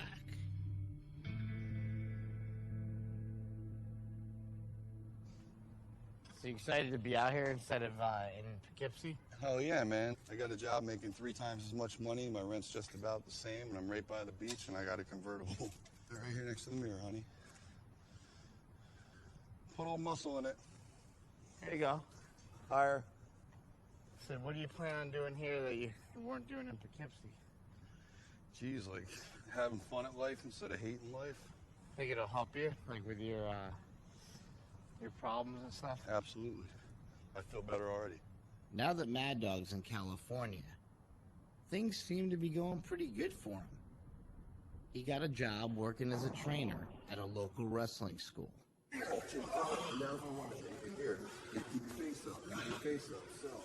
He'd actually make a great teacher. But that's not good enough for Mad Dog. He still wants to be a superstar. So this Sunday night, pay-per-view, Madison Square Garden, Hell's Bells will toll for you. Got it? Just not on that last week. I'm sick though, dude. Mad Dog sent his promo to the WWE, but they rejected him again. They said he's too old and not what they're looking for right now. You know, I want to believe that the world is good, but it's not, and I want to try hard, but why try when you can't win? Those who can't do train, it's just, I never understood why I didn't. Yeah. You know? Like, what's the problem with just being like a normal guy? Like, what's wrong with just being normal? There's nothing wrong with it. Well, actually, there is something wrong with it. The thing that's wrong with it is that I was born to attain greatness, and I'm the only one that's holding myself back, and I need to attain greatness. I need to do it. You live down by the beach. You have a beautiful wife. And nothing's ever good enough. I can only imagine how she feels. And do you ever, think like, why am I dragging somebody else in this? I know that a lot of times she's crying herself to sleep, and I know that sometimes she doesn't go the way that she did when I first met her, and I know it's my fault, and it really tears me up. Yeah. Well, I mean, like I worry every day that what I worry about is you're going to lose your job, you're going to lose your wife, and then you're going to lose yourself, you know? If I lose my job and my wife, what else do I have? I just feel that I have more to offer this world, and I don't know exactly what it is or how I'm going to go about doing it. I know there's something in here that's meant for the rest of the world to know.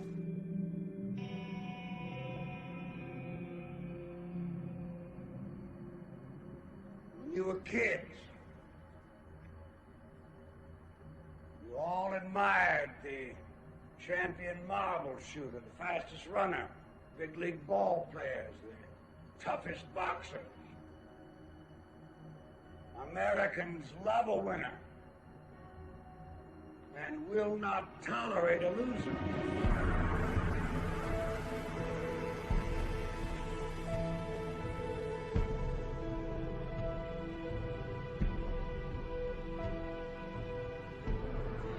Smelly is now competing against the best guys in the world, and he hopes to achieve his childhood dream of bench pressing 700 pounds.